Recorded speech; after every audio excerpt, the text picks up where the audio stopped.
Alrighty, welcome back to another thrilling installment of whatever this channel is called today.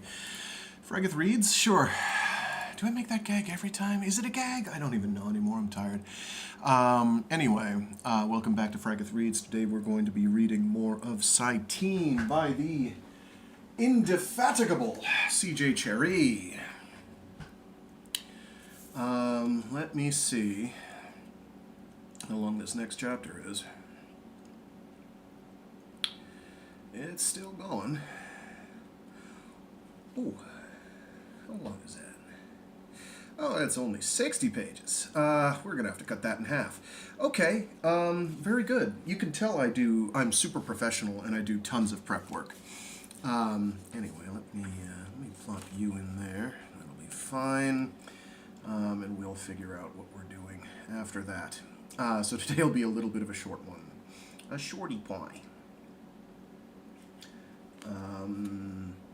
Anyway, previously on, the big thing that happened is Ari Emory, Lil Ari Emory, the replicant of Ariane Emory, one of the key figures of Union's ascension, and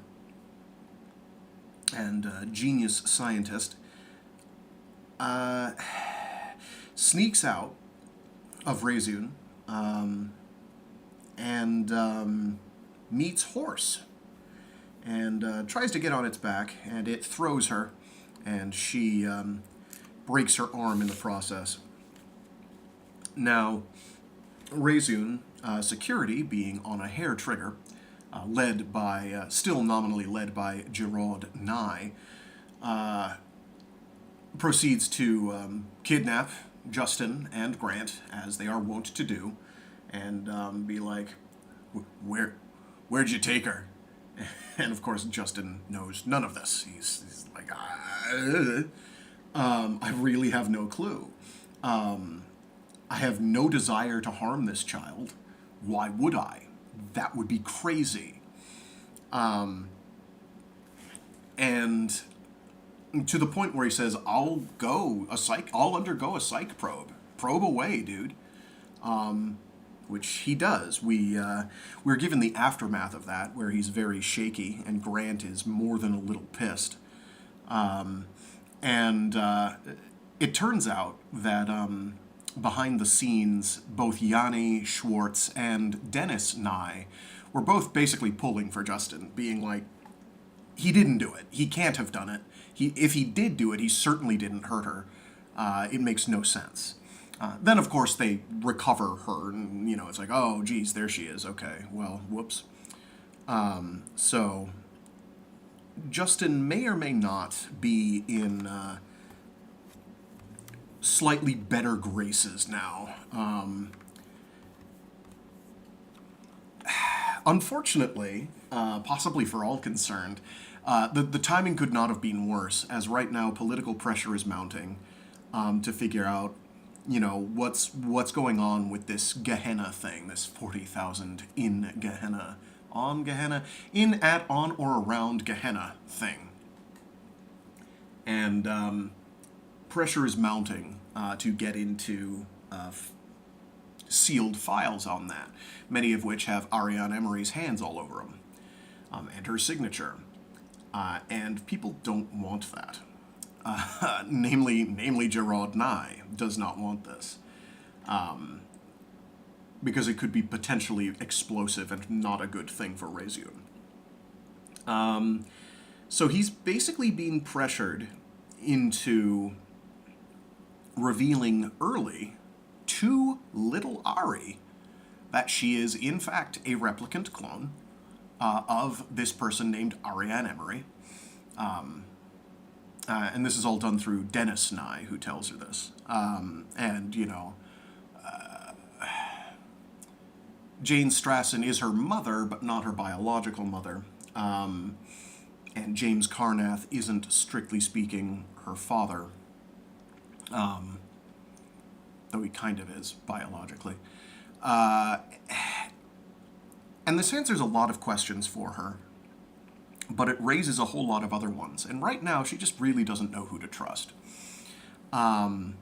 why they told her this early, I think will be made clear pretty quick.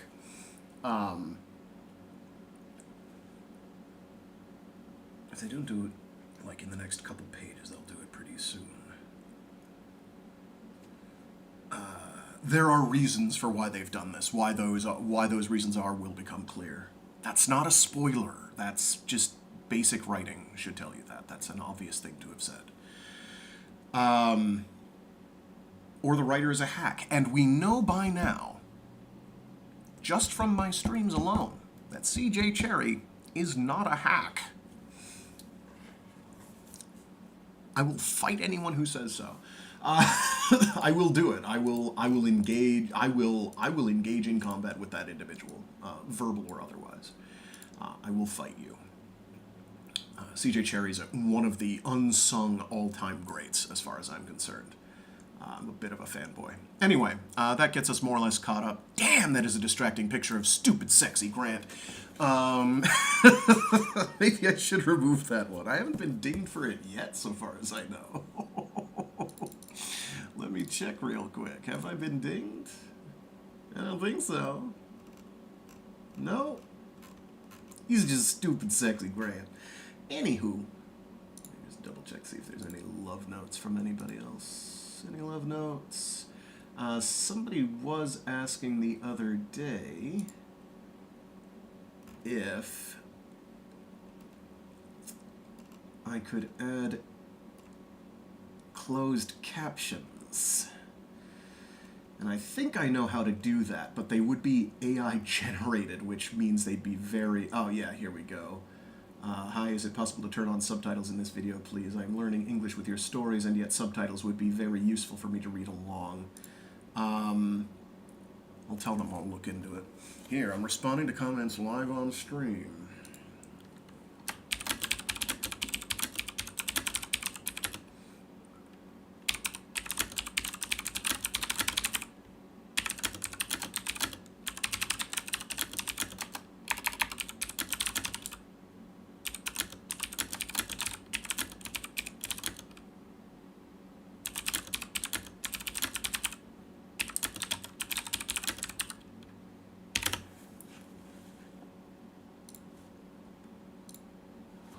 Anyway, that's it. Let's get reading. It'll be a little bit of a short one. I gotta split this one in half because I can't go the full length because it's too long for one go. It's too intense. My heart can't take it. Anyway, give me 1 sec to slug down some water here and we'll get rocking with the rolling.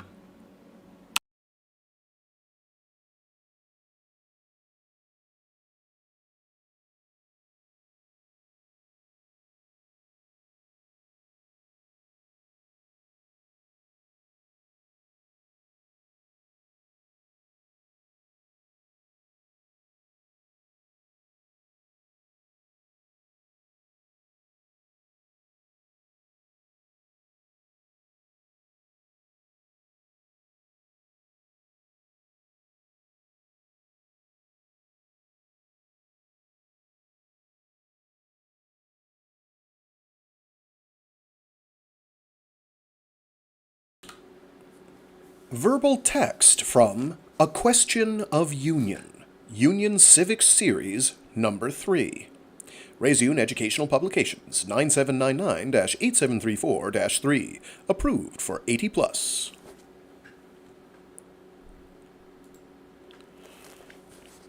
In the years between 2301 and 2351, expansion was the unquestioned policy of Union, the colonial fervor which had led to the establishment of the original 13 star stations showed no sign of abating. The discovery of Cyteen's biological niches and the new technology of jump space travel brought Cyteen economic self-sufficiency and eventual political independence, not, however, before it had reached outward and established a number of colonies of its own. The fact that Cyteen was founded by people seeking independence from colonial policies of the Earth Company, however, provided a philosophical base important to all Union culture: the idea of a new form of government.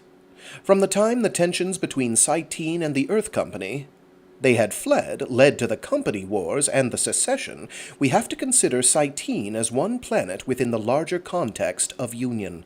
Within that context, the desire for independence and the strong belief in local autonomy, and second, the enthusiasm for exploration, trade, and the development of a new frontier, have been the predominant influences.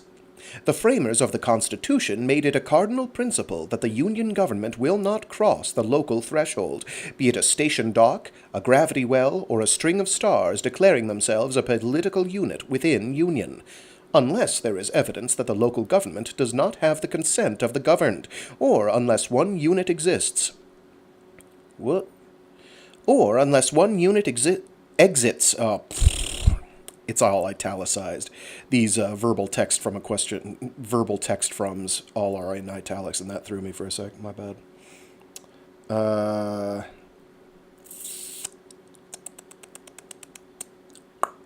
just take that sentence from the top. The framers of the Constitution made it a cardinal principle that the Union government will not cross the local threshold, be it a station dock, a gravity well, or a string of stars declaring themselves a political unit within Union, unless there is evidence that the local government does not have the consent of the governed, or unless one unit exits its own area to impose its will on a neighbor.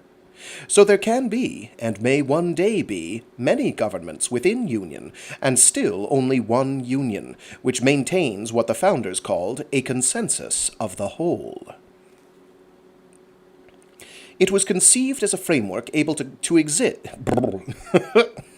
It was conceived as a framework able to exist around any local structure, even a non-human one, a framework infinitely adaptable to local situations, in which local rule serves as the check on union, and union as the check on local rule. But, in the way of secessions, union began in conflict.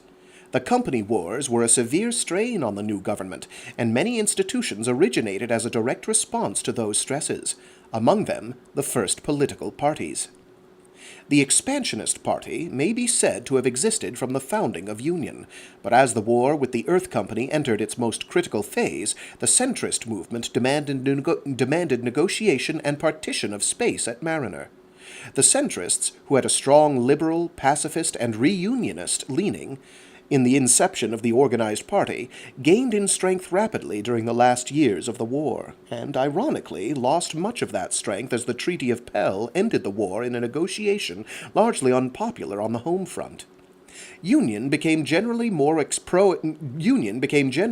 pro-expansion, as enormous numbers of troops returned to the population centers and strained the systems considerably. From that time, the centrist platform reflected in some part the growing fears that unchecked expansion From that time, the centrist platform reflected in some part the growing fears that unchecked expansion and colonization would lead to irredeemable diffusion of human cultures, and, in the belief of some, to war between human cultures which had arisen with interests enough in common to be rivals and different enough to be enemies. But except for social scientists such as Pavel Brust, the principal proponent of the diffusion theory, the larger number of centrists were those who stood to be harmed by further colonization, such as star stations, which looked to become peripheral to the direction of that expansion, due to accident of position, and the war years children, who saw themselves locked in a cycle of conflict which they had not chosen. The centrists received a considerable boost from two events. First, the peaceful transition within the alliance from the wartime administration of the Constantins to that of the Ds, known to be moderates. Second, the discovery of a well-developed alien region on the far side of Sol. Sol, sternly rebuffed by the alien compact, turned back toward human space, and it became a principal tenet of the centrist party that a period of stability and consolidation might lead to a reunification of humanity, or at least a period of peace. To certain people troubled by the realization that they were not only not alone, but that they had alien competitors, this seemed the safest course. In 2389, the centrists were formally joined by the abolitionists, who opposed the means by which existing and proposed colonies were designed, some on economic grounds and others on moral grounds, ranging from philosophical to religious, denouncing practices from mind wipe to psych surgery, and calling for an end to the production of Azzy. Previously, the abolitionists had lacked a public voice, and indeed were more a cross-section of opposition to the off-world government, including the Citizens for Autonomy, who wished to break up the government and make all worlds and stations independent of central authority, the Committee Against Human Experimentation, the Religious Council, and others, including, without sanction of the official party, the radical Committee of Man, which committed various acts of kidnapping and terrorism aimed at genetics research facilities and government offices. To those who feared Saul's influence, and those who felt the chance of alien war was minimal, the centrist agenda seemed a dangerous course.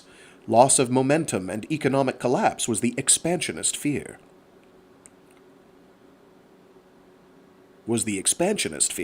Whatever. And at the head of the new expansionist movement was a coalition of various interests, prominent among whom, as scientist, philosopher, and political figure, was Ariane Emory. Her murder in 2404 touched off a furor mostly directed at the abolitionists, but the centrist coalition broke under the assault. What followed was a period of retrenchment, reorganization, and realignment, until the discovery in 2412 of the Gehenna plot and the subsequent investigations of culpability gave the centrists a cause and an issue. Gehenna lent substance to centrist fears, and at the same time tarnished the image of the expansionist majority, not least among them Ilya Bogdanovich, the chairman of the Nine, Ariane Emory of Reseune, and Admiral Azov, the controversial head of defense, who had approved the plan. The centrists, for the first time in 2413, gained a majority in the Senate of Viking and in the Council of Mariner, and held a sizable block of seats and appointed posts within the Senate of Cyteen. They thus gained an unprecedented percentage of seats in the Council of Worlds, and frequently mustered 4 votes of the 9. Although they did not hold a majority in either body, their influence could no longer be discounted, and the swift gains of the centrists both worried the expansionist majority and made the uncommitted delegates on any given issue a pivotal element. Delegates known to be wavering were courted with unprecedented fervor, provoking charges and countercharges of influence trading and outright bribery that led to several recall votes, none of which, however, succeeded in unseating the incumbent. The very fabric of union was being tested in the jousting of strong interest groups. Certain political theorists called into question the wisdom of the founders who had created the electorate system, maintaining that the system encouraged electorates to vote their own narrow interests above that of the nation at large. It was the aphorism of Nasir Harad, president of the council, on his own re-election after his council conviction on bribery charges, that corruption means elected officials trading votes for their own advantage. Democracy means a block of voters doing the same thing. The electorates know the difference.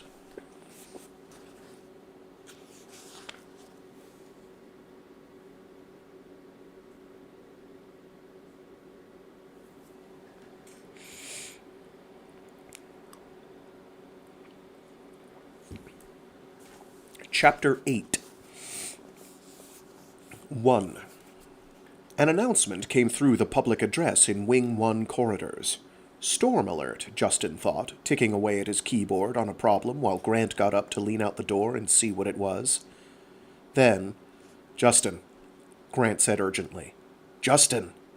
He shoved back and got up. Everything in the hall had stopped, standing and listening. In Novgorod, the PA said, came in the form of briefs filed this morning by Reseune lawyers on behalf of Ariane Emory, a minor child, seeking a writ of succession and an injunction against any discovery proceedings of the Council against Reseune. The brief argues that the child, who will be 9 in 5 days, is the legal person of Ariane Emory by the right of parental identity, that no disposition of Ariane Emory's property can be taken in any cause without suit brought against the child and her guardians. The The second brief seeks an injunction against the activities of the Investigatory Commission on the grounds that their inquiries invade the privacy and compromise the welfare and property rights of a minor child. The news hit the Capitol as the Commission was preparing to file a bill requiring the surrender of records from Reseune archives pertinent to the former counselor, on the grounds that the records may contain information on other Gehenna-style projects either planned or executed. Mikhail Corain, leader of the centrist party and counselor of citizens, declared, "It's an obvious maneuver. Reseune has sunk to its lowest."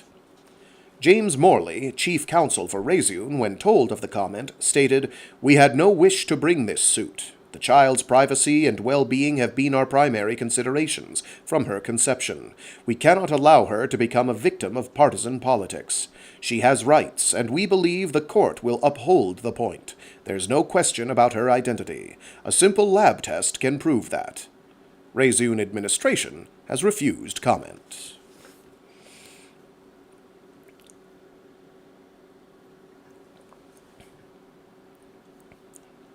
2.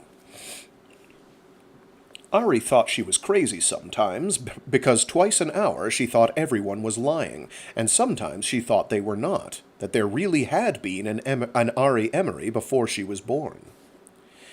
But the evening when she could get out of bed and come in her robe to the living room with her arms still in a sling, Uncle Dennis said he had something to show her and Florian and Catelyn, and he had a book filled with paste-in pictures and old faxes. He had them sit at the table, himself on her left and Florian and then Catelyn on her right, and he opened the book on the table, putting it mostly in front of her, a book of photos and holos, and there were papers, dim and showing their age. He showed her a picture of her, standing in the front portico of the house with a woman she had never seen. "That's Ari when she was little," Uncle Dennis said. "That's her, Mama. Her name was Olga Emory." There was another picture Uncle Dennis turned to. "This is James Carnath. That was your papa." She knew that. It was the picture Mama had once showed her. The girl in the picture looked just exactly like her, but it was not her Mama. But it was the right name for her papa. It was all wrong. It was her standing there. It was. But the front doors were not like that. Not quite. Not now. She felt her stomach more and more upset. Uncle Dennis turned the page and showed her pictures of old Reseune. Reseune before the house was as big, before the town was anything but old barracks, and the fields were real small. There were big buildings missing, like the ag barn, and like a lot of the mills and half the town, and that Ari was walking with her Mama down a town road that was the same road, toward a town that was very different. There was that Ari sitting in her same classroom, with a different teacher, with a kind of screwed-up frown on her face while she looked at a jar that was like her saying, "Ugh." She could feel it right in her stomach and feel her own face the way it would be. But she never had a blouse like that, and she never wore a pin like that in her hair. She felt herself all sick inside because it was like it was all real. Mama had tricked her, and she was stupid like she had been afraid she was, in front of Catelyn and Florian, in front of everybody. But she couldn't not look at these things. She couldn't do anything but sit there with her arm aching in the dumb cast, and herself feeling lightheaded and silly being out here in the dining room in her robe and her slippers, looking at herself in a place that was Reseune a long, long time ago. A long time ago. That Ari had been born that long ago. Her Mama's friend, Uncle Dennis had called her, and she had not thought when he said that just how old Mama was. 134 years. No, 141. No, 2. She was real close to her 9th birthday, and Mama was that old now. 142. She was close to her 9th birthday, and Mama's letter had to come any day now, and maybe Mama would explain some of these things. Maybe Mama would send her all the letters Mama must have written, too, all at once, like hers. "There's your Mama." Uncle Dennis said, and showed her a picture of her and a bunch of other kids all playing, and there was this pretty woman with black hair, with her mamma's mouth and her mamma's eyes, only young, with her, but she was about 5 or 6. A baby. Mamma had had another Ari first, a long, long time ago. It hurt to see Mamma so pretty and not with her at all, not really, but with that other baby. It had stopped hurting until then, and it made her throat ache. Uncle Dennis stopped and hugged her head against his shoulder gently. I know, Ari. I'm sorry. She shoved away. She pulled the book over so it was in front of her, and she looked at that picture till she could see everything about it, what her mamma was wearing, what that Ari was wearing. That proved it was not something she had forgotten. It was really not her, because everything about it was old-fashioned and long ago. That's your Uncle Giraud, Uncle Dennis said, pointing to a gangly boy. He looked like anybody. He didn't look like he was going to grow up to be nasty as Giraud was. He looked just like any kid. She turned the page. There was that Ari with her mamma and a lot of other grown-ups. Then there was her with Florian and Catelyn, but it was not them. They were all in the middle of old-time Reseune. She felt another deep chill, like when she flew off horse and hit the ground. She felt scared and looked at Florian and Catelyn for how they saw it. They didn't ask. They wouldn't ask. They were being proper with Uncle Dennis and not interrupting, but she knew they were confused and they were upset because they had both gone completely Aussie, paying real close attention. She couldn't even reach to Florian to squeeze his hand. It was the side with the cast. Do you recognize them? Uncle Dennis said. Who are they? Ari asked, angry, terribly angry of a sudden, because it was not making sense, and she was scared. She knew Florian and Catelyn were scared. Everything was inside out. You're not the only one who's come back, Dennis said very softly. There was one other Catelyn and one other Florian. They belonged to that other Ari Emory. They protected her at all They protected her all their lives. Do you understand me, Florian? Do you, Catelyn? No, sir, Florian said, and no, sir, Catelyn said. But it makes sense. Why does it make sense? Uncle Dennis asked.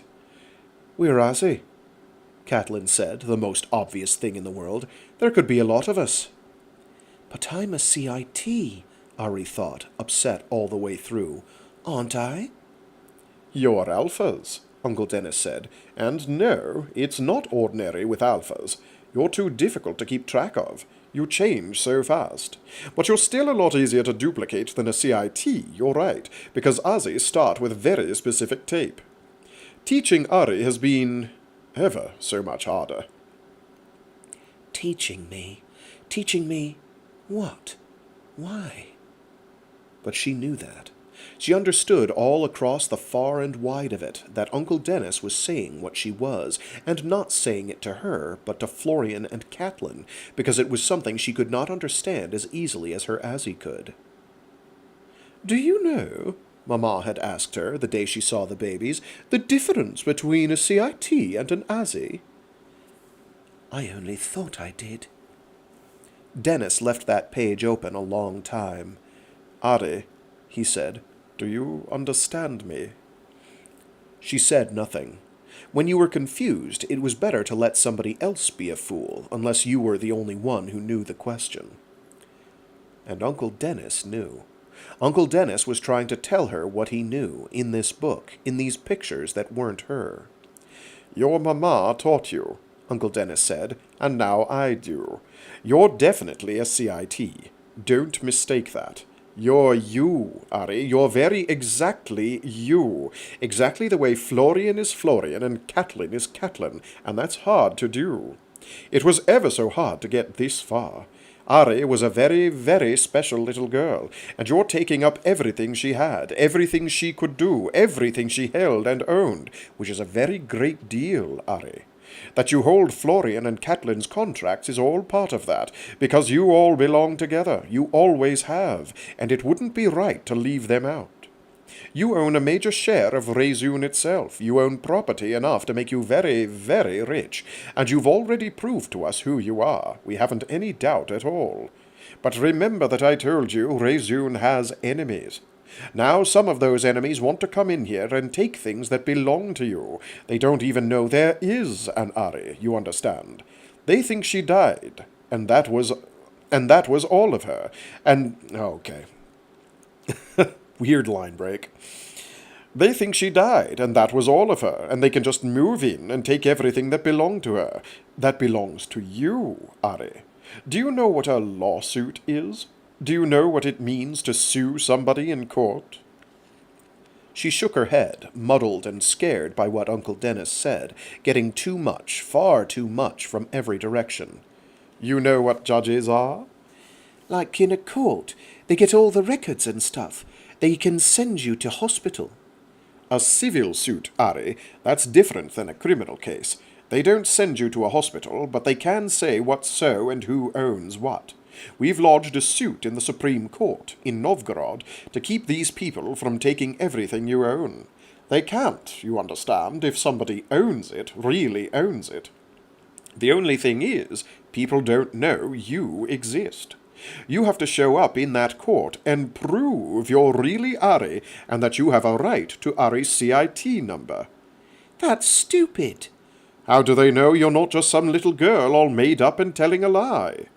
I know who I am. How do you prove it to people who've never seen you? She sat there trying to think. She had the shivers. You tell them.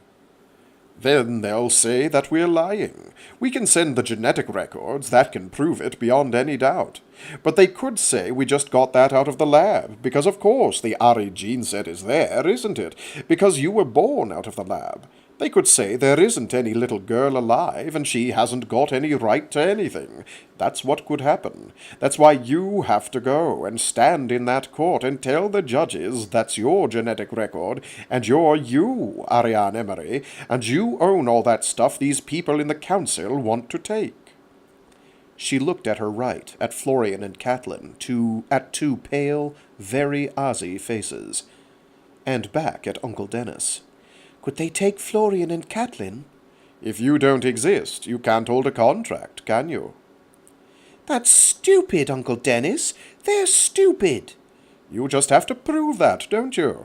Dear, I wish to hell I could have saved this till you felt better, but there isn't any time. These people are moving fast, and there's going to be a law passed in council to take everything that belongs to you, because they don't know about you. You've got to go to Novgorod and tell the judges it does belong to you, and they can't do it, and they can't do that. When? In a few days. A very few days. There's more to it, Ari. Because you've been a secret, your enemies haven't known about you either. If you go to Novgorod, they will know, and you'll be in very real danger from then on.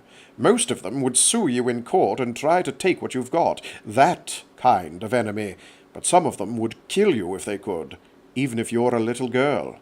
They're that kind. Sir, Catelyn said. Who? A man named Rocher, for one, and a few random crazy people we don't know the names of. We wish we did. If Ari goes to Novgorod, she'll have a lot of security with her. Armed security. They can stop that kind of thing, but you have to watch out for it. You have to watch very closely, and for God's sake, leave any maneuvering to the senior security people, you two. Just cover Ari. Do we have weapons, sir? I don't think Novgorod would understand that. No, just cover Ari. Watch around you. Keep her safe. That's all. Ari drew a deep breath. What am I supposed to do? You talk to the judges. You go in front of the court, you answer their questions about when you were born, and where, and what your name and number are. Uncle Giraud will be there. Giraud knows how to argue with them. She went cold and clammy all over. I don't want Giraud. I want you to come. Dear, Uncle Giraud is especially good at this. He'll show them all the records, and they won't have any trouble believing you. They may take a little cell sample. That'll sting a little if they do that, but you're a brave girl. You won't mind that. You know what that's for. It proves you're not lying. Everyone in the world has seen pictures of Ari Emory. You won't have any trouble with that. But there will be other people to deal with. People not in the court. News people. Reporters. There'll be a lot of that. But you're a little girl, and they can't be nasty. They'd better not be, or your Uncle Giraud will know exactly what to do with them. She had never thought it could be a good thing to have Uncle Giraud, but Uncle Dennis was right. Uncle Giraud would be a lot better at that. If he wasn't with the enemy in the first place. Things were getting more and more complicated. Florian and Catelyn are going for sure? Yes. The judges can't just take them, can they? Dear, the law can do anything, but the law won't take what belongs to you. You have to prove you're you, that's the whole problem. That's what you're going there for, and if you don't, nothing is safe here either.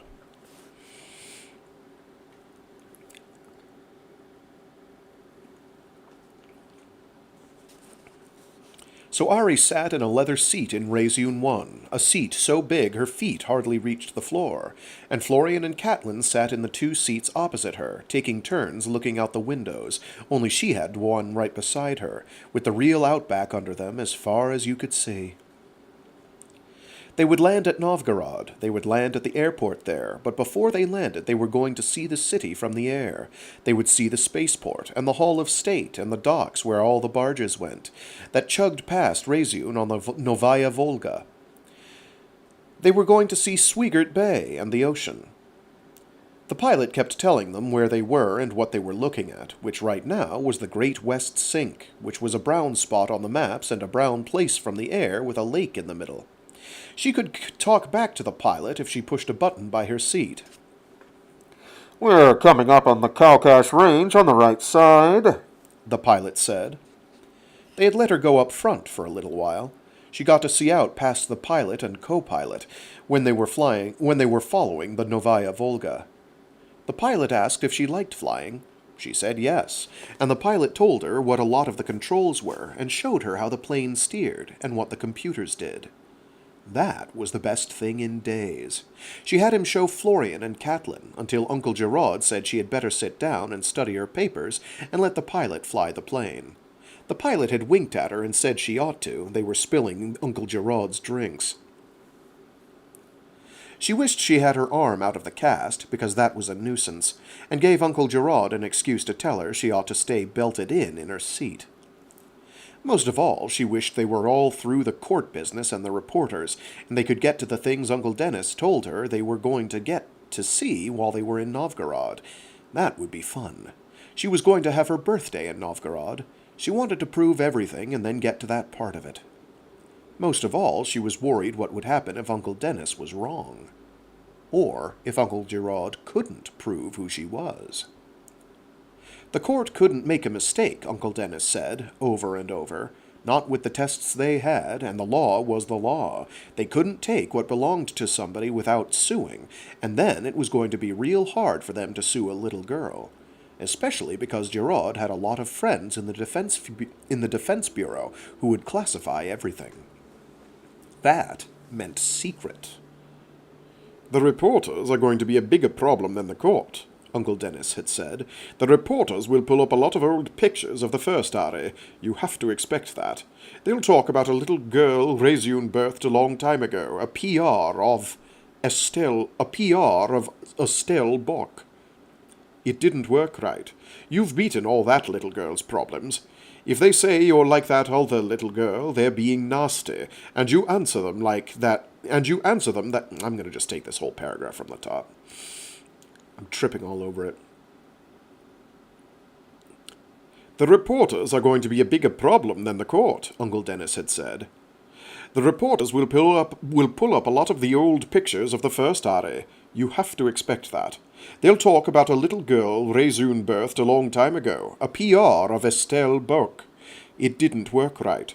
You've beaten all that little girl's problems. If they say you're like that other little girl, they're being nasty, and you answer them that you're you, and if they doubt that, they can wait and see how you grow up. I've no doubt at all that you can handle that sort of thing. You don't have to be polite if reporters start being nasty, but you can get a lot more out of them if you act like a nice little kid." It sounded like a fight. That was what it sounded like. She figured that. It was one of the only times Uncle Dennis had ever talked to her about working people. That's with a capital W, so it's a verb. But Uncle Dennis was good at it, and she was sure he knew what was what. "The enemy cheats," Catelyn always said. It worried her about whether the court ever did. "Sarah," Catelyn had come to whisper in her ear that night when they were all going to bed. Florian and Catelyn on their pallets, and herself in her own bed with her arm propped up again. "Sarah, who's our side in this?" Florian was usually the one who asked all the questions. That was one of Catelyn's best ever. And Catelyn waited while she thought about it, and motioned Catelyn up close and whispered back, "I am. I'm your side. That's all. You never mind what anybody says, that's still the rule. They can't say I'm anybody else, no matter what." So Catelyn and Florian relaxed. She looked at the papers Uncle Giraud had given her to study about what the reporters and the judges could ask, and wished she could.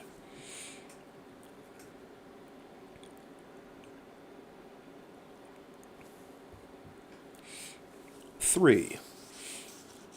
There was very little work getting done in Wing 1, or likely anywhere else in Reseune on this morning, and if there was a portable vid, no matter how old, not checked out, or rented anywhere in the house and the labs, it was well hidden. Well hidden. Justin and Grant had theirs, the office door shut. Some of the junior designers were clustered together in the lounge downstairs, but the ones in some way involved with the project sealed themselves in offices alone or with closest associates, and nothing stirred, not even for phone calls. The cameras were the official ones in the Supreme Court, no theatrics, just the plain, uncommentaried coverage on the Supreme Court that the Supreme Court allowed. Lawyers handed papers to clerks, and the court proceeded to ask the clerk if there were any absences or faults in the case. Negative. There was a very young girl sitting with her back to the cameras, at the table beside Giraud, not fidgeting, not acting at all restless through the tedium of the opening. Listening, Justin reckoned, probably with that very memorable frown. The news services had been right on it when the plane landed, and a single news feed from the official camera setup at the airport reception lounge had given the news services their first look at Ari Emory, no questions allowed until after the ruling. Ari had stood there with her good hand in Uncle Giraud's, the other arm in a cast, wearing a pale blue and very little girl's suit, with black uniformed Florian and Catelyn very stiff and looking like kids in dress-up, overkill in mimicking elder Ari. Until a piece of equipment clanked, and eyes went that way and bodies stiffened like the same muscle moved them. "That'll send chills down backs," Justin had muttered to Grant. "Damn, that is them. No way anyone can doubt it, no matter what size they are." The news services had done archive filler after, brought up split-screen comparisons between the first and second Ari and Catelyn and Florian from old news photos, and showed a trio so much like them it was like two takes in a slightly different lighting. Ari, in a different suit, standing beside Joffrey Carnath instead of Giraud Nye. Jeffrey Carnath, it's one of those Jeffs. "My God, it's right down to mannerisms," he had murmured, meaning the frown on Ari's face. On both Ari faces. The way of holding the head. Have they taught her that? "They could have," Grant had said, unperturbed. "All those skill tapes.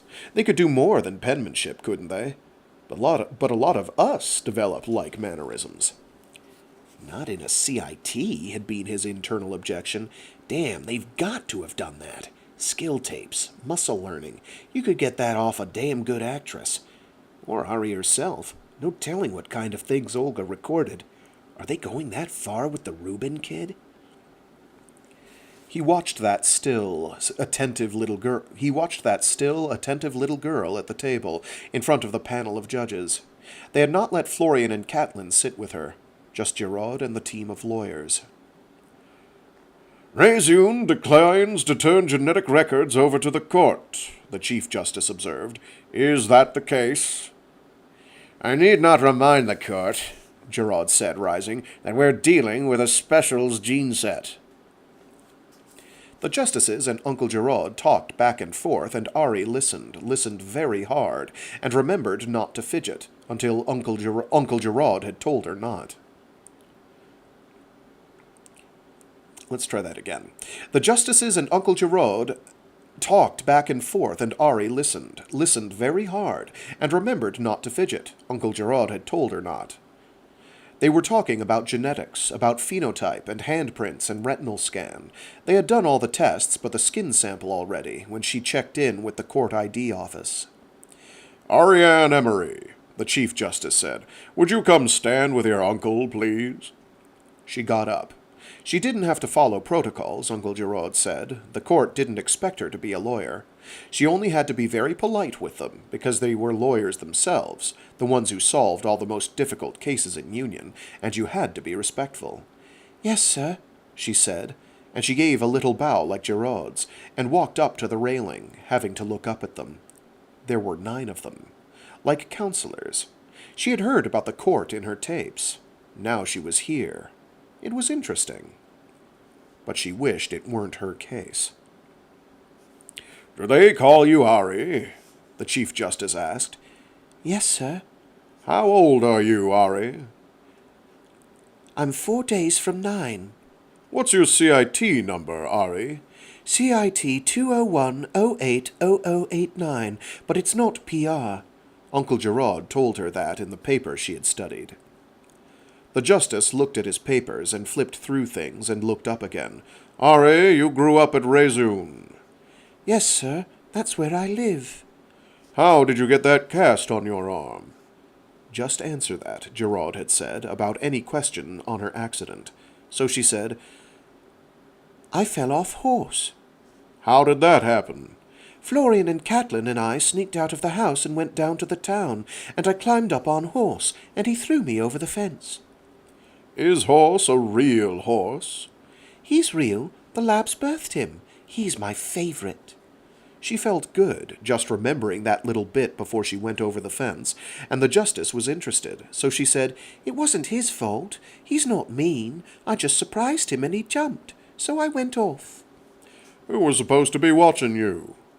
"Security." The justice looked funny at that, like she had let out more than she intended, and all the justices thought so, and some thought it was terribly funny. But that could get out of control and make somebody mad, so she decided she had better be careful. "Do you go to school?" "Yes, sir." "Do you like your teachers?" He was trying to work her, she decided. Absolutely. She put on her nicest face. "Oh, they're fine." "Do you do well on tests?" "Yes," she said. "I do all right." "Do you understand what it means to be a PR?" There was the trap question. She wanted to look at Uncle Giraud, but she figured that would tell them too much. So she looked straight up at the justice. "That means I'm legally the same person." "Do you know what legally means?" "That means if I get certified, nobody can say I'm not me and take the things that belong to me without going through the court, and I'm a minor. I'm not old enough to know what I'm going to need out of that stuff, or what I want, so it's not fair to sue me in court either." That got him. "Did somebody tell you to say that?" "Would you like it if somebody called you a liar about who you are, or if they were going to come in and take your stuff? They can tell too much about you by going through all your stuff, and that's not right to do somebody, especially if she's a kid. They can psych you if you know all that stuff."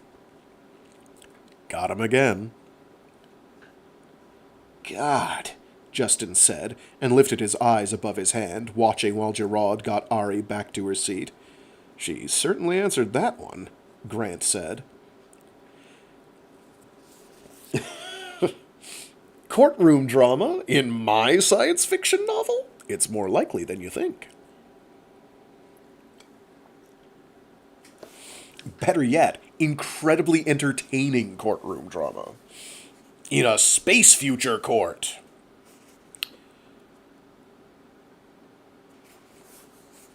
Mikhail Corain glared at the vid in his office and gnawed his lip till it bled. Damn, damn, damn, he said to his aide. How do we deal with that? They've got the kid primed. A kid, Della Rosa said, can't take priority over national security. You say it, I say it. The question is, what's the court going to hold? Those damn fossils all came in under Emory's spoils system. The head of justice is Emory's old friend. Call Lou in defense. Again? Again, damn it. Tell him it's an emergency. He knows damn well what I want. You go over there. No, never mind. I will. Get a car. Watch the hearing, the note from Giraud Nye had read, simply. And Secretary Lou watched, fist under chin, his pulse elevated, his elbows on an open folio replete with pictures and test scores. A bright-eyed little girl with a cast on her arm and a scab on her chin. That part was good for the public opinion polls. The test scores were not as good as the first Ari's, but they were impressive enough. Corain had had his calls in from the instant he had known about the girl, and Lou was not about to return them, not until he had seen the press conference scheduled for after the hearing, the outcome of which was, as far as he was concerned, a sure thing. Of paramount interest were the ratings on the news services this evening. Damned good bet that Giraud Nye had leaned on Catherine Lau of information. Damned good bet that Lau was leaning on the news services. Lau was an old and personal friend of Ari Emory. Damn it, the old coalition seemed strangely alive of a sudden. Old acquaintances reasserted themselves. Emory had not been a friend, entirely, but an old and cynical military man trying to assure Union's simple survival found himself staring at a vidscreen and thinking thoughts which it seemed, a while ago, impossible. Fool, he told himself. But he pulled out a piece of paper and initiated a memo for the Defense Bureau lawyers. Military implications of the Emory files outweigh other considerations. Draft an upgrading of Emory archives from secret to utmost secret, and prepare to invoke the Military Secrets Act to forestall further legal action. And to his aide, I need a meeting with Harad. Utmost urgency. Barring, of course, calamity in the press conference.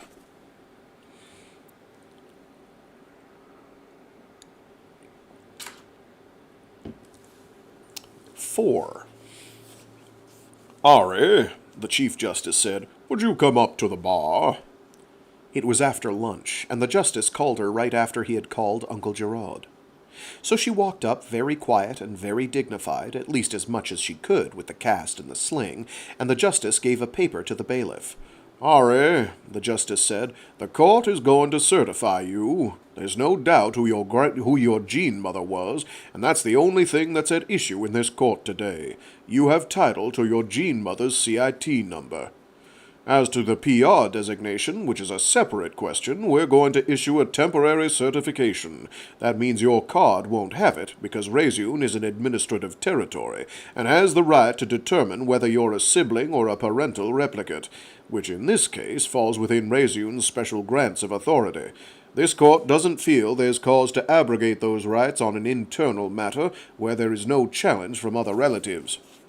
You have title to all property and records registered and accrued to your citizen number. All contracts and liabilities, requirements of performance, and other legal instruments not legally lapsed at the moment of death of your predecessor are deemed to continue. All contracts entered upon by your legal guardian in your name thereafter and until now are deemed effective. All titles held in trust in the name of Ariane Emory under that number are deemed valid, and the individuals within this writ are deemed legally identical, excepting a present status as a minor under guardianship. Vote so registered, none dissenting. Determination made and entered effective as of this hour and date." The gavel came down. The bailiff brought her the paper, and it was signed and sealed by the whole lot of judges. Writ of certification, it said at the top, with her name, Ariane Emory. She gave a deep breath and gave it to Uncle Giraud when he asked for it. "It's still stupid," she whispered to him. But she was awfully glad to have it, and wished she could keep it herself so Uncle Giraud wouldn't get careless and lose it. Welcome back, Optical Antenna. Long time no see. Thanks for tuning in. The reporters were not mean. She was real glad about that, too. She figured out in a hurry that there weren't any enemies with them, just a lot of people with notebooks and people with cameras. So she told Catelyn and Florian, "You can relax, they're all right," and sat on the chair they let her have because she said she was tired and her arm hurt. She could swing her feet, too. Act natural, Giraud had said. Be friendly. Don't be nasty with them. They'll put you on the news, and then everybody across Union will know you're a nice little girl and nobody should file lawsuits and bring bills of discovery against you. That made perfect sense. So she sat there, and they wrote down questions and passed them to the oldest reporter. Questions like, "How did you break your arm?" all over again. "Sir Nye, can you tell us what a horse is?" Somebody asked next, out loud, and she thought that was funny. Of course people knew what a horse was if they listened to tapes. But she was nice about it. "I can do that," she said. "Horse is his name, besides what he is. He's about—" She reached up with her hand and decided that wasn't high enough. "Twice that tall, and brown and black, and he kind of dances. Florian knows. Florian used to take care of him. On Earth you used to ride them, but you had a saddle and bridle. I tried it without. That's how I fell off. Bang! Right over the fence." That must have hurt. She swung her feet and felt better and better. She had them. With a capital H. She liked it better when they didn't write the questions. It was easier to work them. "Just a bit. It hurts worse now, sometimes, but I get my cast off in a few weeks." But they went back to the written ones. "Do you have a lot of friends at Reseune? Do you play with other girls and boys?" "Oh, sometimes." "Don't be nasty," Giraud had said. "Mostly with Florian and Catelyn, though. They're my best friends." Follow up. Follow up, somebody said. "Sir Giraud, can you tell us a little more about that?" "Ari," Giraud said, "do you want to answer? What do you do to amuse yourself?" "Oh, lots of things. Finding things and star chase and building things." She swung her feet again and looked around at Florian and Catelyn. "Don't we?" "Yes," Florian said. "Who takes care of you?" the next question said. "Nellie. My mamma left her with me, and Uncle Dennis. I stay with him." "Follow up," a woman said. Giraud read the next question. "What's your best subject?" "Biology. My mamma taught me." Back to that. News got to Fargon. "I sent her letters. Can I say hello to my mamma? Will it go to Fargon?" Giraud didn't like that. He frowned at her. No. She smiled, real nice, while all the reporters talked together. "Can it?" she asked. "It sure can," someone called out to her. "Who is your mamma, sweet?" "My mamma is Jane Strassen. It's nearly my birthday. I'm almost 9. Hello, mamma." Because nasty Uncle Giraud couldn't stop her, because Giraud had told her everybody clear across Union would be on her side if she was a nice little girl. "Follow up." "Let's save that for the next news conference," Uncle Giraud said. "We have questions already submitted, in their own order. Let's keep to the format. Please, we've granted this news conference after a very stressful day for Ari, and she's not up to free-for-all questions, please. Not today." "Is that the Jane Strassen who's director of Reseune Space?" "Yes, it is. The Jane Strassen who's reputed in the field for work in her own right. I shouldn't neglect to mention that in Dr. Strassen's service. We can provide you whatever material you want on her career and her credentials. But let's keep to format now. Let's give the child a little chance to catch her breath, please. Her family life is not a matter of public record, nor should it be. Ask her that in a few years. Right now, she's a very overtired little girl who's got a lot of questions to get through, and I'm afraid we're not going to get to all of them if we start taking them out of order. Ari, the next question. What do you do for hobbies?" Uncle Giraud was working them, of course, and they knew it.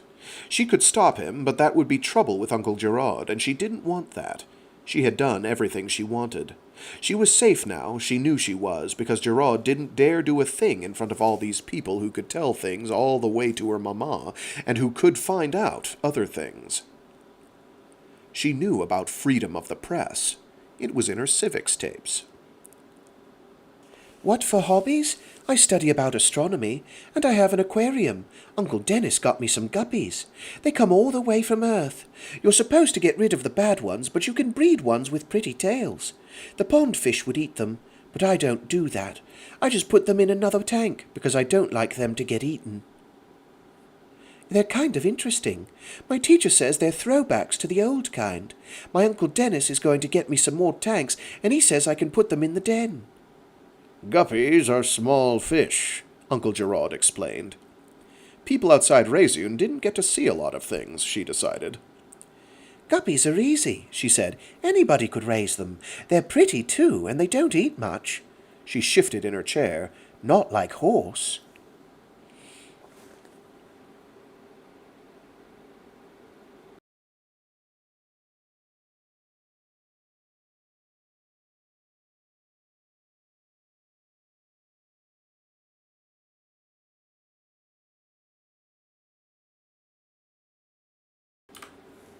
"5. There was a certain strange atmosphere in the restaurant in the North Corridor, in the attitude of staff and patrons, in the fact that the modest-price eatery was jammed and taking reservations by mid-afternoon, and only the quick-witted and lucky had realized, making the afternoon calls for supper accommodations, that thoroughly extravagant Changes was the only restaurant that might have slots left. 5 minutes more, Grant had said, smug with success, and they would have had cheese sandwiches at home. As it was cocktails, hors d'oeuvres, as it was cocktails, hors d'oeuvres, spiced pork roast with imported fruit in a restaurant jammed with Wing 1 staff spending credit and drinking a little too much and huddling together in furtive speculations that were not quite celebration, not quite confidence, but a sense of occasion. A sense, after hanging all day on every syllable that fell from the mouth of a little girl in more danger than she possibly understood, that something had resulted. The project that had monopolized their lives for years had unfolded unexpected wings and demonstrated God knew what. Something alchemical, or something utterly, simply human. Strange, Justin thought, that he had felt so proprietary, so anxious, and so damned personally affected when the project perched on a chair in front of all of Union, swung her feet like any little girl, and switched from bright chatter to pensive intelligence and back again, unscathed and still afloat. The rest of the clientele in Changes might be startled to find the Warwick faction out to dinner, a case of the skeleton at the feast. There were looks, and he was sure there was a comment at Sully Schwartz's table. "Maybe they think we're making a point," he said to Grant over the soup. "Maybe," Grant said. "Do you care? I don't." Justin gave a humorless laugh. I kept thinking. What? I kept thinking all through that interview, God, what if she blurts out something about my friend Justin Warwick? The child has much too much finesse for that. She knew what she was doing, every word of it. You think so? I truly think so. They say those test scores aren't equal to Ari's. What do you think? Justin gazed at the vase on the table, a single red geranium. Justin gazed at the vase on the table, the single red geranium cluster that shed a pleasant, if strong, green plant scent. Definite, bright, alien to a gray-blue world. I think she's a fighter. If she weren't, they'd have driven her crazy. I don't know what she is, but, God, I think sometimes... God, why in hell can't they declare it a success and just let the kid grow up? That's all. And then I can think about the bulk clone thing, and I think, what happens if they did that? Or what if they drive her over the edge with their damn hormones and their damn tapes? Or what if they stop now, and she can't... "Integrate the sets?" Grant asked, as a psych term. The point of collation, the coming of age in an ascending pyramid of logic structures. It fit, in its bizarre way. It fit the concept floating in his mind. But not that. Not for a CIT whose value structures were, if Emory was right and Hauptmann and Poli were wrong, flux-learned and locked in matrices. Master the flux, he said. Straight Emory theory, contrary to the Hauptmann-Poli thesis. Control the hormones, instead of the other way around. Grant picked up his wine glass, held it up, and looked at it. One glass of this. God. Revelation. The man accepts flux theory. And then a glance in Justin's direction, sober and straight and concerned. You think it's working? For Emory's reasons? I don't know anymore. I really don't know.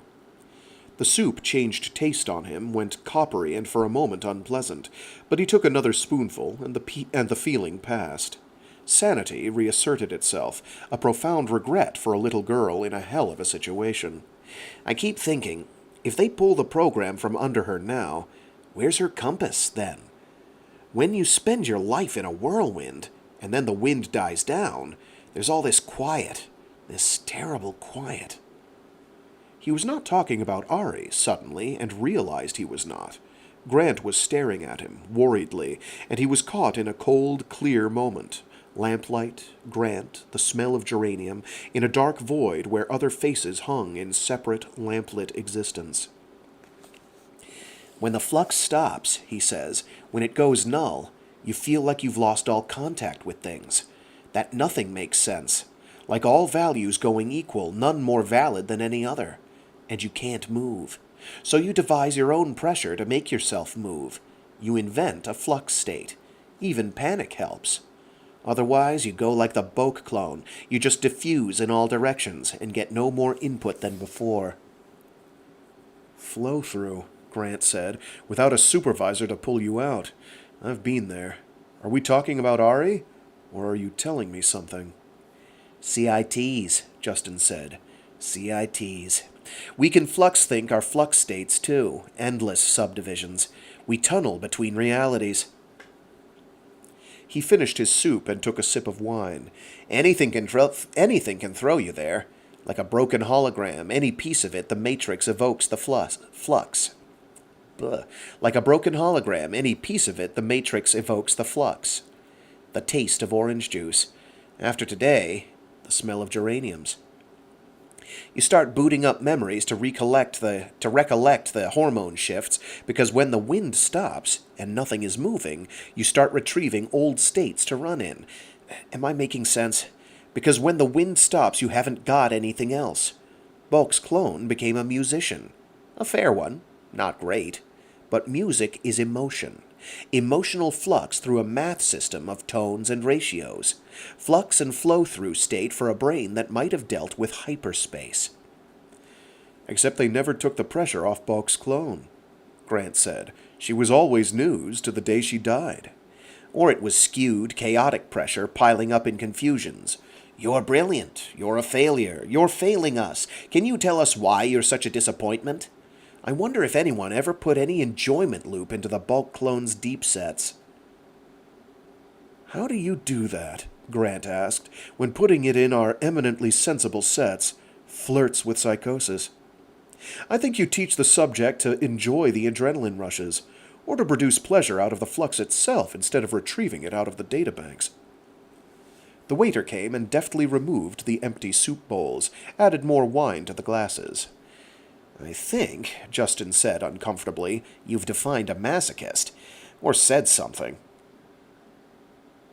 His mind kept jumping between his own situation, Jordan, the kid in the courtroom, the cold, green lines of his programs on the vid display, the protected, carefully stressed and de-stressed society of the town, where the loads were calculated and a logical, humane, human-run system of operations forbade overload.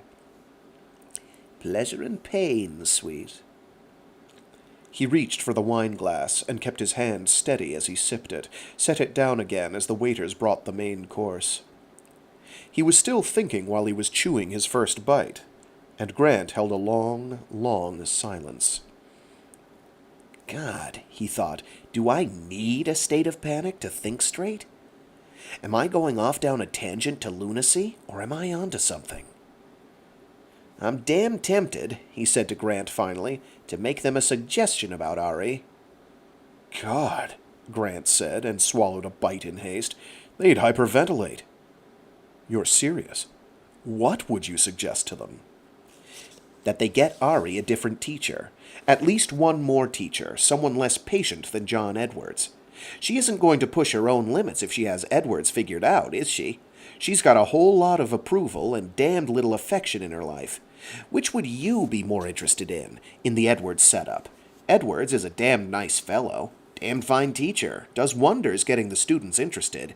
But if you're Ari Emory, what are you going to work for? Edwards' full attention? Or a test score? Grant quirked a brow, genuine bemusement. You could be right. Damn, I know I'm right. What in hell was she looking for in the office? He remembered then what he had thought of when they made the reservations, that security could find them. Security could bug the damned geranium for all he knew. The thought came with its own little adrenaline flux, a reminder he was alive. The kid wants attention, that's all, and they've just given her the biggest adrenaline high she's had in years. Sailing through the interview. Everyone pouring attention on her. She's happier than she's been in She's happier than she's been in her poor manipulated life. How can Edwards fight that when she gets back? What's he got to offer to keep her interested in her studies against that kind of rush? They need somebody who can get her attention, not somebody who lets her get his. He shook his head and applied his knife to the roast. Damn, it's not my problem, is it? I'd strongly suggest you not get into it, Grant said. I'd suggest you not mention it to Yanni. The problem is, no one wants to be the focus of her displeasure, Justin said. No one wants to stand in that hot spot no more than you or I do. Ari always did have a temper. The cold sort. The sort that knew how to wait. I'm not sure how far it went. I never knew her that well. But senior staff did. Didn't they?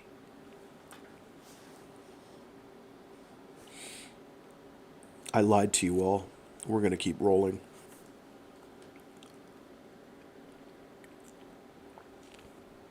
It's going to be another long one, boys and girls. I might be interrupted right before the end, but we'll see. 6. They got out of the car, with security pouring out of the other cars, and Ari stepped up on the walk leading to the glass doors, with Uncle Giraud behind her and Florian and Catelyn closing in tight to protect her from the crush of their security people and the reporters. The doors opened. She could see that, but she could not see over the shoulders around her. Sometimes they frightened her, even if it was her they had come to see, and even if it was her they were trying to protect. She was afraid they were going to step on her, that was how close it was, and she was still bruised and sore. They had driven around and seen the docks and the Volga where it met Swigert Bay, and they had seen the spaceport and places that Ari would have given a great deal to have gotten out to see, but Uncle Giraud had said no, there were too many people and it was too hard. Like at the hotel, where they had spent the night in a huge suite, a whole floor all to themselves, and where people had jammed up in the lobby and around their car. That had scared her. It scared her in the Hall of State when they were stopped in the doors and they started to close while she was in them. But Catelyn shot out a hand and stopped them, and they got through, all of them. The Hall of State was the first thing they had really gotten to see at all, because there were all these people following them around, and all the reporters. It was the way it looked in the tapes. It was huge, and it echoed till it made you dizzy when you were looking around at it, with all the people up on the balconies looking down at them. It was real, the way the court had been just a place in a tape, and now she knew what the room at the top of the steps was going to look like the moment Uncle Giraud told her that was where the 9 met. The noise died down. People were all talking, but they were not shouting at each other, and the security people had put the reporters back so they could walk and look at things. Uncle Giraud took her and Florian and Catelyn upstairs, where she shook hands with Nasir Harad, the chairman of the 9. He was white-haired and thin, and there was a lot of him that he didn't give away. She could tell that, the way she could tell that there was something odd about him, the way he kept holding her hand after she had shaken his, and the way he had looked at her like he wanted something. Uncle Giraud, she whispered when they were going through the doors into the council chamber, he was funny back there. Shush, he said, and pointed to the big half-circled desk where all the counselors would sit if they were here. It was funny, anyway, to be asking Giraud whether anybody was a friendly or not. She looked at what he was telling her, which seat was which, and where Giraud sat when he was on council. That was science, she knew that.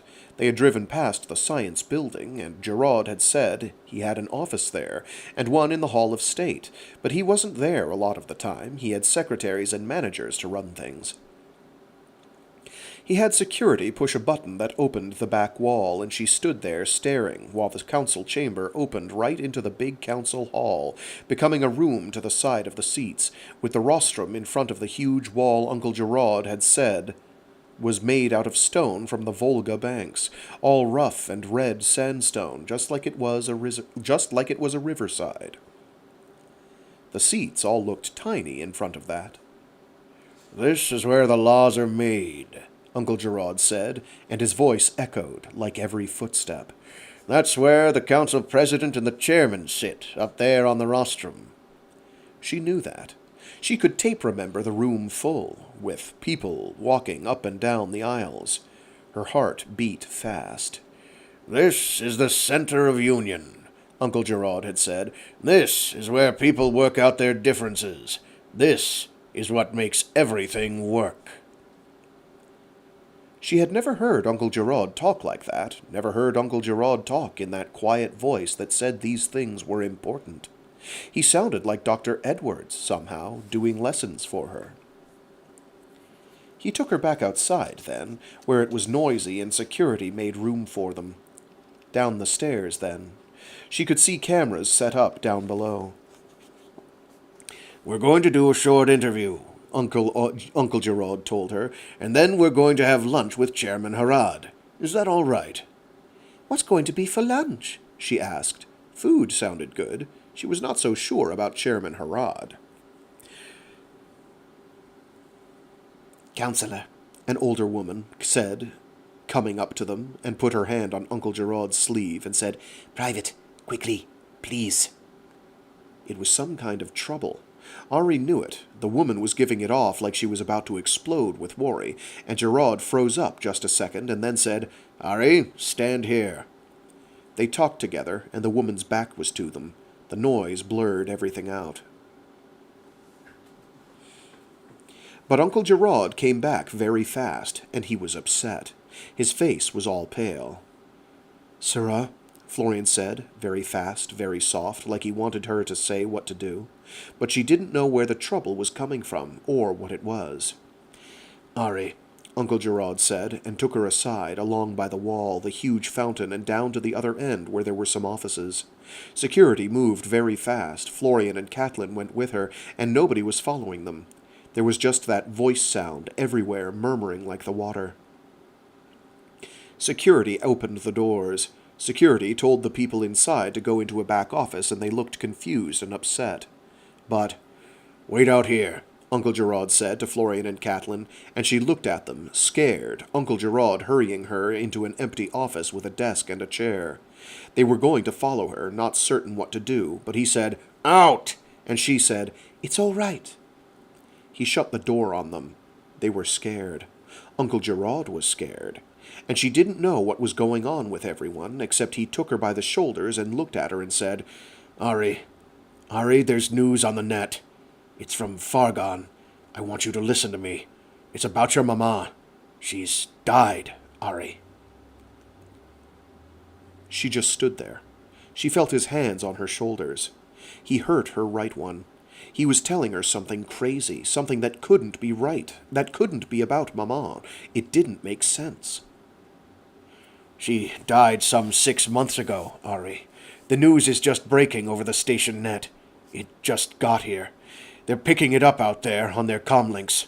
That woman heard it and told me, and I didn't want you to hear it out there, Ari. Take a breath, sweet. Ari. He shook her. It hurt. And she couldn't breathe for a moment. Couldn't, till she got a breath all at once, and Uncle Giraud hugged her against him, and patted her back and called her sweet, like Mama.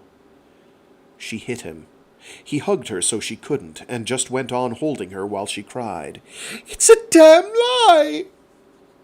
She yelled when she got enough breath. No. He hugged her hard. Sweet, your maman was very old, that's all. And people die. Listen to me. I'm going to take you home. Home, understand? But you've got to walk out of here. You've got to walk out of here past all those people and get to the car, you understand me? Security's going to get the car. We're going to go straight to the airport. We're going to fly home. But the first thing you have to do is get to the car. Can you do that? She listened. She listened to everything. Things went past her. But she stopped crying, and he set her back by the shoulders and wiped her face with his fingers, and smoothed her hair and got her to sit down in the chair. Are you all right? He asked her, very, very quiet. Ari? She got another gulp of air, and stared through him. She felt him pat her shoulder, and heard him go to the door and call Catelyn and Florian. Ari's mama has died, she heard him say. We just found it out. More and more people. Florian and Catelyn. If all of them believed it, then it was truer and truer. All the people out there. Mama was on the news. The whole of Union knew her mama had died. Pretty crap timing. Or impeccable timing, depending on your point of view. Uncle Giraud came back and got down on one knee and got his comb and very carefully began to comb her hair. She messed it up and turned her face away. Go away. But he combed it again, very gentle, very patient, and patted her on the shoulder when he finished. Florian brought her a drink, and she took it in her good hand. Catelyn just stood there with a worried look. Dead is dead. That was what Catelyn said. Catelyn didn't know what to do with a CIT who thought it was something else. Ari, Uncle Giraud said, let's get out of here. Let's get you to the car. All right? Take my hand. There's no one going to ask you any questions. Let's just walk to the car. She took his hand. She got up and she walked with her hand in Giraud's out into the office and outside again, where all the people were standing, far across the hall. And the voice sound died away into the distance. She could hear the fountain noise for the first time. Giraud shifted hands on her, and put his right one on her shoulder, and she walked with him, with Catelyn in front of her and Florian on her other side, and all the security people. But they didn't need them. Nobody asked any questions.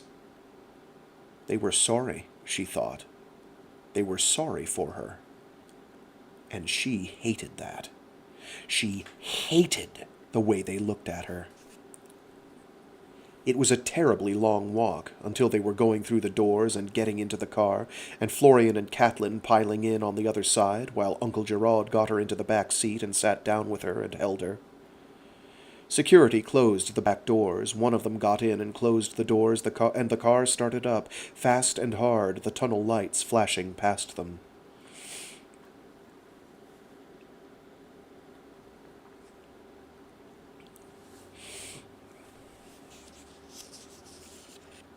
Ari, Giraud said to her on the plane, moving Florian out of his seat to sit down across the little table from her once they were in the air. I've got the whole story now. Your maman died in her office. She was at work. She had a heart attack. It was very fast. They couldn't even get her to hospital. Where are my letters?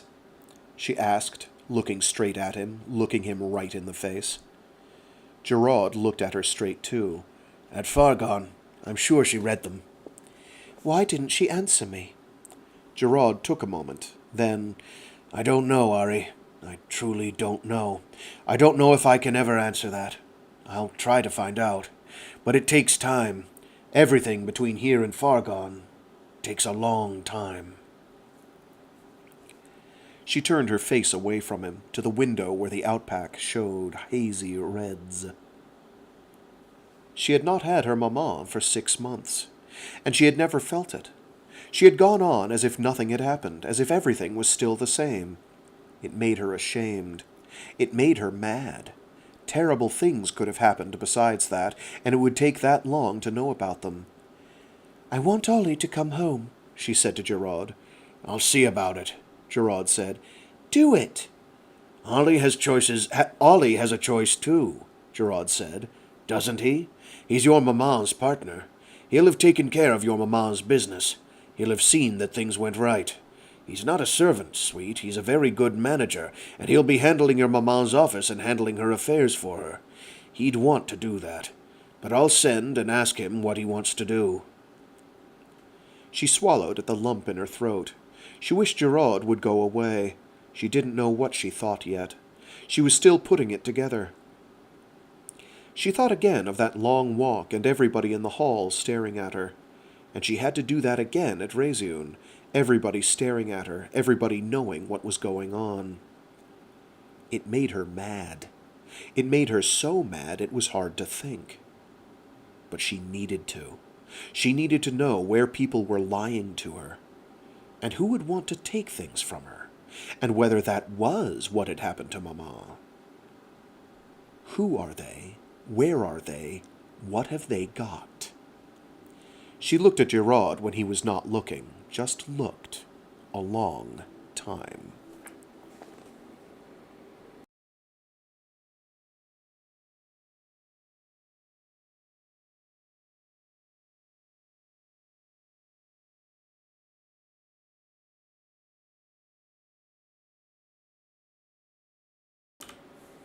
Seven. The news played the clip over and over, the solemn, shaken girl in the blue suit, walking with Giraud and Florian and Catelyn past the silent lines of newspeople and government workers, just the cameras running, and the quick, grim movement of security flanking them as they passed through the hall. Mikhail Corain watched it with his jaw clamped, watched the subsequent clips, some provided by Reseune, of Ari's childhood, of Jane Strassen's career, all interposed with the court sequences, the interview after, and then back through the whole thing again, with interviews with the Reseune Information Bureau, with Dennis Nye, with child psychologists, with solemn music and supered images and reportorial garbage making photo comparisons between the original Ariane standing solemnly at her mother's funeral and the replicate's decorously pale, shock-stricken face in a still from the clip they played and played and played. Damn it! The whole of Cyteen was wallowing in the best damn theater Reseune could have asked for. That bitch Catherine Lau hardly had to bend any effort to key up the news services, which had already been covering the Discovery Bill. Then the bombshell revelation that there was an Emory replicate filing for the right of succession, no Boke clone. Brilliant. Then the court appearance, the interview, all points on the expansionist side, defense's invocation of the Military Secrets Act against the bill, a little coverage of centrist objections, a possible gain against the tide. Then Strassen's death, and the child getting the news, virtually on live cameras. God, it was a circus. A freighter docked at Cyteen station and shot the contents of its far-gone-acquired informational packet into the Cyteen data sorters. The news packet hit the Cyteen news comp. The news comp upgraded its information and scrolled it past the human watcher, and what might have been a passing interest kind of story, the death of a Reseune administrator who was not even a known name to the average citizen, became the biggest media event since the murder at Reseune and the Warwick hearing. The news had to be real. The data storage of a starship, the whole system that carried news, electronic mail, publications, stock market data, financial records and statistics, ballots and civil records, was the entire data flow of the last station visited, shot out of a starship's black box when it came to dock, as the current station's data spooled in. It was the system that kept the markets going and the whole of Union functioning. Tampering with a black box was physically unlikely and morally unthinkable, and Fargon was 6 Cyteen months away, so there was no way in hell the information could have been timed for the impact it had. God, he found himself sorting through every move he had made and every contact with Giraud, Nye, and Reseune he had had, wondering if there was any remotest chance he had been maneuvered into the Discovery Bill at a time when Reseune was ready. A lifetime of dealing with Emory, that was what made him have thoughts like that. Like Strassen being murdered. Like the kind of ruthlessness that would use a kid the way they created and used this one, killing off one of their own, who was, God knew, 140-odd and already on the brink. What was a life to people who created and destroyed it as a matter of routine? It was a question worth following up, quietly, by his own investigatory channels, but by everything he knew of Reseune space, existing in the same separate station as the Defense Bureau installation at Fargon with absolutely nothing to link them with Fargon Station except a twice-daily shuttle run, it was difficult to get at anything or anyone on the inside. And the centrist party could lose considerably by making the wrong move right now, by making charges that might not prove out, by going ahead with the bill that had to result in lengthy hearings and a court case involving the little girl who had turned seasoned reporters to emotional jelly and generated such a flood of inquiries the Bureau of Information had set aside special numbers for the case. That was only the beginning. The ships that undocked from Cyteen station this week were the start of a wave front that would go clear to Earth before it ran out of audience. No way in hell to continue with the bill. Anything that involved drawn-out procedures could intersect with future events in very unpredictable ways. While I consider the investigation ultimately necessary in the public interest, it seems inappropriate to proceed at this time. That was the sentence his speechwriters were still hammering out. He was damned to look bad no matter what he did. He had thought of demanding an investigation into the child's welfare and raising the issue of Reseune's creating the child precisely to shield those records. The whole centrist party suddenly found itself saddled with a serious position problem.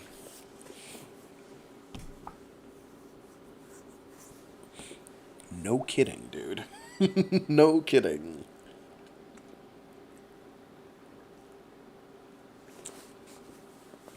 8. Nellie helped her take her blouse... by Cyteen. 8. Nellie helped her take the blouse off. It fastened on the bad shoulder, and the sleeve was cut and fastened back together, so it would come on and off over the cast. She had several of the same kind, and she wore things with jackets that she could wear draped over the shoulder on the right side. She felt better then. She had to take a shower with a plastic bag taped and sealed around the arm, and when she came out again, Nellie helped her take the tape off and get into her pajamas. Nellie was upset. Ari could feel it, and she knew she shouldn't let her mad get loose with Nellie. She shouldn't let it get loose with anybody. "I'm not going to bed yet," she said when Nellie wanted to put her there, and Nellie said, "You're supposed to," which made her want to hit Nellie, or to cry, both of which were stupid. So she said, very patiently, "Nellie, let me alone and go to bed. Right now." She had been to Maman's memorial service today. She had gotten through it and not cried. At least she had not made a scene like Victoria Strassen, who had sniffed and hiccuped, and finally security had walked over and talked to her. She had never met Aunt Victoria. She was already mad at her. Maman would have been mad at her, even if she was Maman's half-sister. Herself, she had sores on the inside of her mouth where she had bitten down to keep from crying, and she didn't mind. That was all right. It was better than Aunt Victoria. "I want you to think about going," Uncle Dennis had said. "You don't have to, understand. I'm sure your mamma wouldn't mind one way or the other. You know how she felt about formal stuff. She's gone to the Sun at Fargon. That's a spacer funeral, and your mamma was a spacer before she lived at Reseune. But here in the house we do things a little differently. We go out in the East Garden, where all the memorials are, if the weather's such we can, or somewhere. And your mamma's friends will tell a few stories about your mamma. That's the way we do. I don't want you to go if it's going to upset you, but I thought you might want to hear those things, and it might help you learn about your mamma, who she was when she was young, and all the things she did. If you don't want to, don't go. If you want to go, and then change your mind, all you have to do is pull at my sleeve, and you and I will just walk out the gate, and no one will think anything about it. Children don't always go to these things. Not even all the friends do. It just depends on the person, whether they feel they need to. You understand? Florian and Catelyn had not gone. They were too young and they were Azzy, Uncle Dennis said, and they didn't understand CIT funerals. You don't want them to have to take tape for it, Uncle Dennis had said. She was terribly, terribly glad it was over. She felt bruised inside the way she was outside, and Uncle Dennis kept giving her aspirin, and Dr. Ivanov had given her a shot he said would make her feel a little wobbly, but it would help her get through the services. She wished he hadn't. She had wanted to hear some of it clearer, and it all rolled around in her head and echoed. It still did, but she put Nellie out the door and told Nellie send Catelyn and Florian and go to bed and take the tape Dr. Ivanov wanted her to have. Yes, Nellie said, looking miserable. Ari bit her lip again. She wanted that badly to yell at her. Instead, she went and fed her fish, and watched them chase after the food and dodge in and out of the weeds. There were a lot of babies. One of the big ones had had hers. And there was her prettiest male, who was in the tank with all the ugly females, to see if the babies would be prettier. Florian could net him out for her and put him back in his regular tank. She was afraid of hurting him with the net, working with her left hand. Tomorrow. She was not in the mood to do anything with them tonight. Catelyn and Florian came in, still in their uniforms and looking worried, the way they had been constantly since they found out about Mama.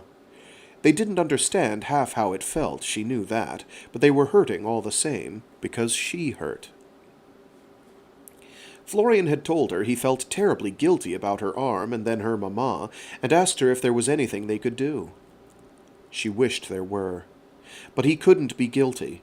He just felt bad. She told him that, and asked him if he needed tape, the way she was supposed to if her Azzy came to her. Uncle Dennis had told her that. No, Florian had said, very quick, very definite. We don't want to. What if you needed us, and we'd be in hospital? No, we don't want that. Now. I want you to stay here tonight, she said when they came in. Yes, sirrah, Florian said, and we'll get our stuff, Catelyn said, as if both of them were happy then. She felt better when they were with her, when no one else was. It was hard to go out where there were people, like going out with no clothes on. It was hard to go out where there were people, like going out with no clothes on, like she was made out of glass and people would know everything inside her and find out everything she didn't want everyone to know. But she never felt that way with Florian and Catelyn. They were her real friends, and they could sleep in the same room and sit around in just their pajamas together, even if Florian was a boy. And with the door shut and with just them, she could stop having that knotted-up feeling that made her broken arm ache and made her feel sick at her stomach and tired, so tired of hurting. They said a lot of nice things about Mama, she said when they had gotten their pallets made in the corner and gotten into their pajamas and settled down on the end of her bed. A lot of the staff had really been Maman's friends. A lot of them were really sorry and really missed her. Aunt Victoria was sorry and scared when security came and probably told her to stop crying or asked her to leave. Then Aunt Victoria had been really, really mad. So Aunt Victoria had left the garden right after that, on her own, while Dr. Ivanov was telling how Mama had run Wing 1. There were a lot of things she wished she could talk about out loud with Florian and Catelyn, but she was going to tell them, that was no problem. It just took longer. There had been a lot of upset people there at the services, and it was strange how they felt different than the reporters. That's felt with a capital F. The reporters had been sorry. Reseune was sorry too, but a lot of them felt mad like her mad, which was maybe because it wasn't fair people had to die at all. But there had been so many different flavors of mad there, so many different flavors of being sorry, not at all like the reporters, but very strong, very complicated, all the way down past what she could pick up on their faces. Justin and Grant had been there. Grant was one of the only Azzy. A lot of grown people had said how Mama had been their teacher, and they really loved her. Dr. Schwartz had said Mama and he used to fight a lot so loud that everybody in the halls could hear it, but that was because she never would take second best about anything. And he said whatever she set up at Reseune's space was going to be all right, because that was the way Mama always did things. That made her remember her Mama's voice echoing out of the bedroom, right through the walls. "Damn it, Ollie!" and made her feel warm all over, like Mama was yelling at her. "Damn it, straighten up, Ari. Don't give me any of that nonsense. That doesn't get anywhere with me." Like Mama was back for a second. Like she was there, inside, just then. Or any time she wanted to think about her. She wasn't at Fargone anymore. Ollie was. And a lot of the disappeareds might be. She had thought on the plane coming home, who in the house just might know a lot of things. And who she could scare into telling her.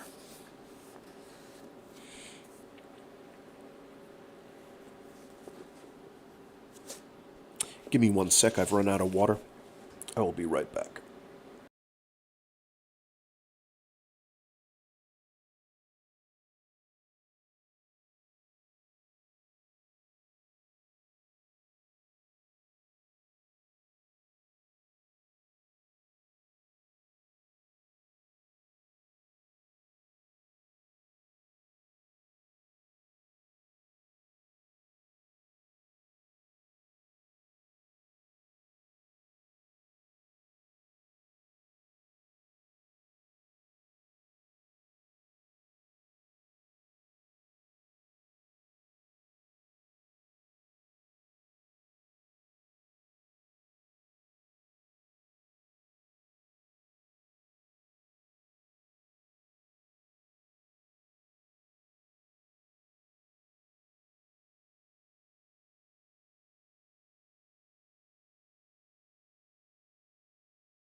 Sorry about that.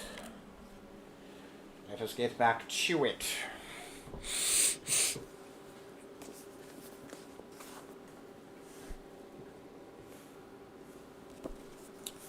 Nine. "You're a damn fool," Yanni said, and Justin looked him in the eye and said, "That's no news. It's all there in the memo. Probably you think I have ulterior motives, which isn't the case. Nothing against John Edwards. Nothing against anyone. I don't even know I'm right. Just..." He shrugged. It was easy to go too far with Yanni, and he had probably gone there, high and wide.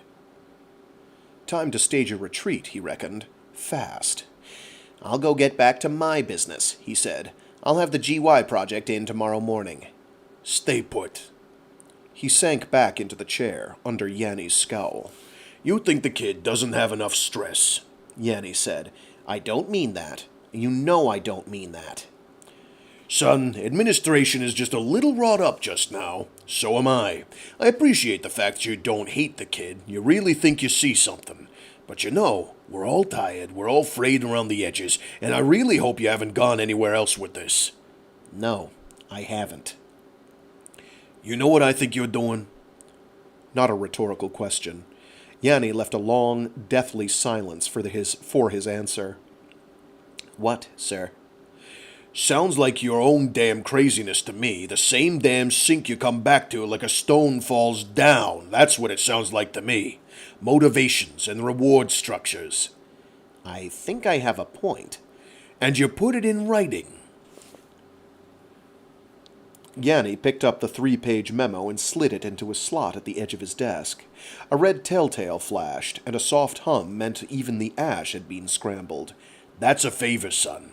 I'm not supposed to wipe documents that bear on the project. I just broke a regulation. As it happens, there are those of us who think you're right on the mark with this, and I like one of your arguments, if you don't mind my borrowing it for the upcoming staff meeting. Whatever you like. I'd just as soon you didn't mention the source. Yanni gave him a long, slow look. Sometimes you worry me. I haven't got any ulterior motives. I don't want my name on it. Another long look. Motivational psych. You haven't had the Rubin data, just the structures. I told you I'd keep you off real time, but I'd like you to do something for me, son. A favor. A real favor. I'm gonna dump all Rubin's data on you. The whole pile. He's what, 2? Not the replicate. The original. Why? I'm not going to tell you that. What do you want out of it? I'm not going to tell you that either. I get the idea. All right. Yanni leaned on his elbows, hands locked in front of him. You run the problem. I'll tell you what I think about it. Is this an exercise? I'm not going to tell you that. Damn it, Yanni. You're right about the kid. She's smarter than those scores. You leave that in my lap. You take care of your work. I'll take care of the project. All right?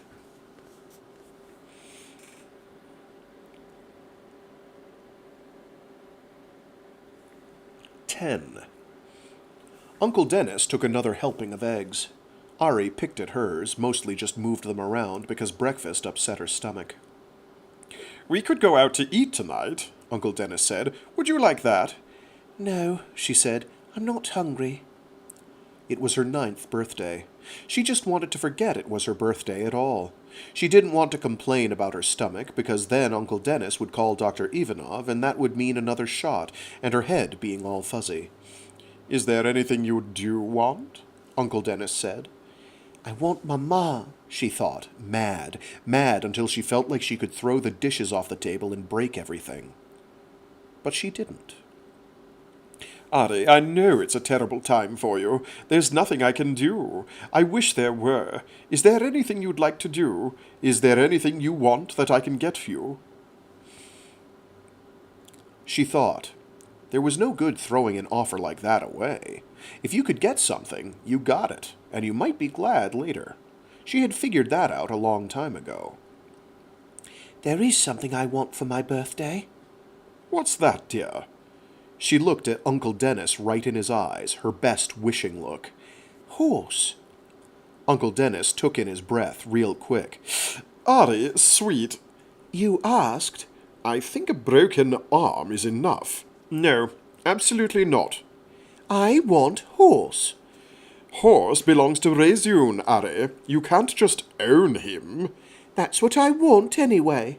No. That hurt. She shoved her plate away and got up from the table. Ari, I think a broken arm ought to do, don't you? She felt like crying, and when she did that, she went to her room. So she went that way. Ari, Uncle Dennis said, I want to talk with you.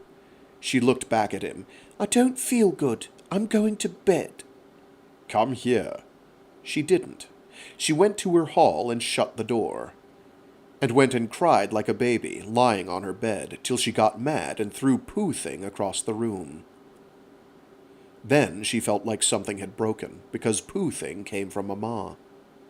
But he wasn't real anyway. She heard somebody open the hall door, and then they opened hers. She figured it was Uncle Dennis, and she turned over and scowled, but it was Catelyn and Florian, come to see what was the matter with her.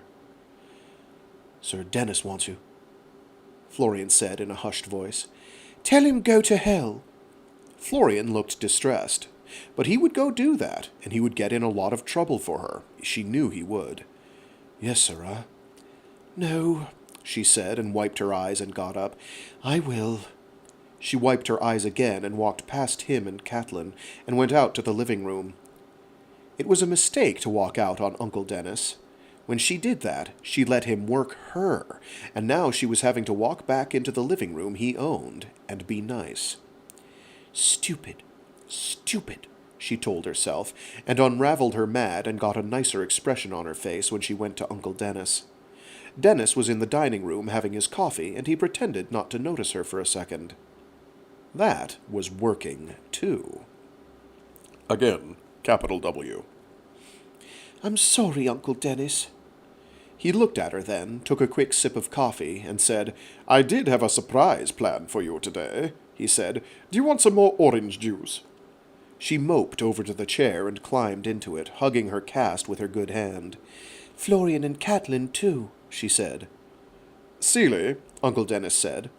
And Seely came and got 2 more glasses and poured orange juices as Florian and Catelyn quietly settled down across the table. Nellie's in hospital again, Uncle Dennis said. Ari, you know it hurts her when you put her out and call somebody else. Well, I can't help it. Nellie fusses. Nellie doesn't know what to do with you anymore. I think it might be a good idea to let Nellie go work down in the town, in the nursery. You think about that, but that's for you to decide. She could not lose Mamma and Nellie in 1 week, even if Nellie drove her crazy. She looked at the table and tried not to think about that. You think about it, Uncle Dennis said. Nellie's the happiest when she has a baby to take care of, and you're not a baby. So you're making her unhappy, especially when you give her orders. But you just think about it. It's not like you couldn't see Nellie again. Otherwise, she's going to have to take tape to retrain her, and she'll have to do house management or something. What does Nellie want? She wants you to be 3 years old, but that won't work. So Nellie's got to move, or Nellie's got to change. Can Nellie have a job down in the baby lab and live here? Yes, she could do that. It's not really a bad idea. Uncle Dennis set his cup down for Seely to pour more coffee, then stirred it. If that's what you want. I want horse. Uncle Dennis's brows came together. Ari, you can't have what'll hurt you. Florian says there's a baby. Ari, horses are big animals. Nobody knows anything about riding them, not on Cyteen. We have them for research, not to play with. You could give me the baby one. God, Uncle Dennis said. Florian knows all about horses. Uncle Dennis looked at Florian, and Florian went azzy, all blank. No, Uncle Dennis said flatly. Then, let me talk to AG about it, Ari, all right? I don't know about horses. When you grow a bit, maybe. When you show me you're grown up enough not to sneak down there and break your neck. That's nasty. It's true, isn't it? You could have broken your neck, or your back, or your head. I don't mind if you do things. You'll fly a plane someday. You'll do a lot of things. But for God's sake, Ari, don't sneak off and try to fly one of the jets, do you? You have to study. There's no second chance when the ground's coming at you. You have to know what can go wrong and how to deal with it, and you have to be big enough. And if you want to deal with a horse, you'd better be big enough to hold on to it, and you'd better show me you're grown up enough to be smarter than the horse is. That was nasty, too, but it was probably true. He surprised you, Uncle Dennis said, because you didn't know what you were doing. So I suggest you study about animals. They're not machines. They think. And he thought, there's some fool on my back. And he was bigger, and he got rid of her. Figure that one out. She frowned harder. It sounded too much like what had happened. Only Uncle Dennis had gotten down to a maybe about giving her horse. That was something. I needed a saddle and a bridle. All right. So how do you make the horse wear it? Maybe you'd better do some advanced study. Maybe you'd better look some things up in the library. Maybe you'd better talk to some people who might know. Anyway, you prove to me you know what you're doing, and you prove to me you're responsible. Then we'll see about seeing about it. Wow, they're actually giving me actual web links to click on that aren't even fudged up. Nice. Thanks, Twitch bots. Get banged. Banged with the hammer. Wham! Gosh, I hope I clicked on the right one. I did. Excellent. Banished to the nether realms. Where were we? Maybe you'd better talk to some people who might know.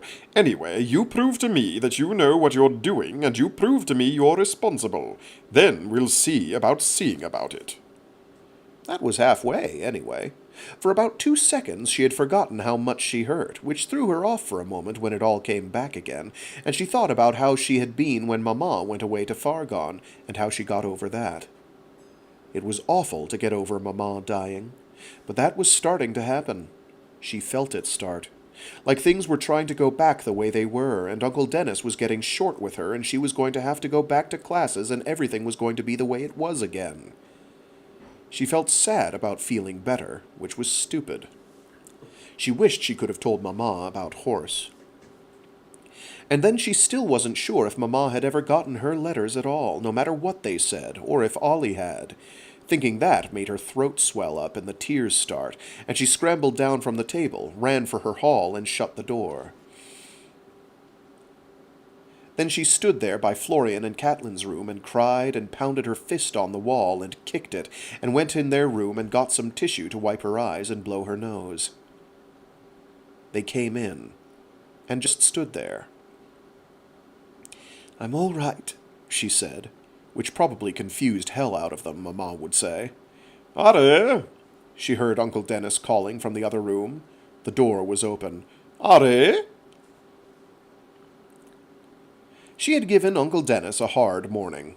But that was all right, Uncle Dennis said. It was like getting well from something. Sometimes you had aches and pains, and they got better, eventually.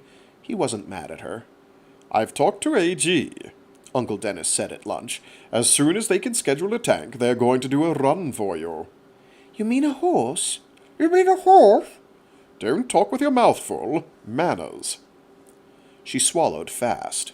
She swallowed, period. Fast, period. Here's the work part. You have to go over all the data and write up a report just the way the techs do. You have to do it on comp, and the computer will compare your work against the real tech's input. And where you're wrong, you will have to find out why and write up a report on it. You have to do that from start to birth, and then keep up with all the other stuff and all your other studies. If you want something born, you have to work for it. That was a lot of work. Do I get him, then?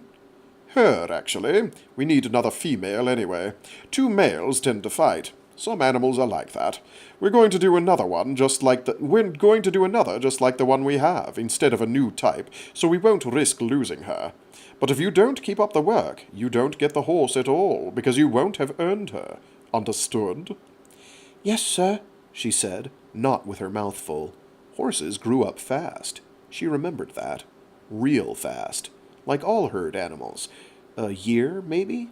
They're real delicate, Uncle Dennis said. They're a bitch to manage, frankly, but your predecessor had this notion that it was important for people to have them. Human beings grew up with other life forms on the mother world, she used to say, and those other life forms were part of humans learning about non-humans, and learning patience and the value of life. She didn't want people on Cyteen to grow up without that. Her mama, Olga, was interested in pigs and goats because they were useful, and they were tough and adaptable for a new planet. Ari wanted horses because they're a high-strung herd ungulate with a lot of accessible data on their handling. We can learn something from them for some of the other, more exotic preservation projects. But the other important reason, the reason of all reasons for having horses, she said, is that working with them does something to people. They're exciting to something in our own psych sets. Those are her exact words. I don't want humans in the beyond to grow up without them. Our ancient partners are a part of what's human. Horses, cattle, oxen, buffalo, dolphins, whatever. Dogs and cats, except we can't support carnivores yet, or tolerate a predator on Cyteen. Yet. Earth's ecology is an interlocking system, she used to say, and maybe humans aren't human without input from their old partners. She wasn't sure about that, but she tried a lot of things, so it's not surprising you want a horse. She certainly did, although she was too old to try riding it, thank God. Does it bother you for me to talk about her? No, she gave a twitch of her shoulders. It's just funny, that's all. I imagine it is, but she was a remarkable woman. Are you through? We can walk back now.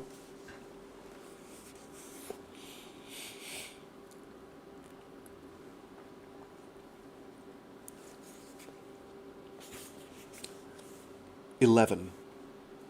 Florian did the best he could. He and Catelyn both. He had even asked Sir Dennis if they were letting Syrah down somehow, or if there was something they ought to be doing to help her get well, and Sir Dennis had patted him on the shoulder and said no, they were doing very well, that when a CIT had trouble there were no tapes to help, just people.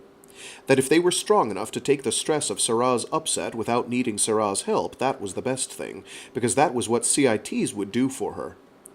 But don't let yourselves take damage, Sir Dennis had said. That's even worse for Syrah, if something bad happened to you too. You protect yourselves as well as her. Understand? Florian understood. He told Catelyn because they had agreed he would ask. She just wasn't good with CIT questions.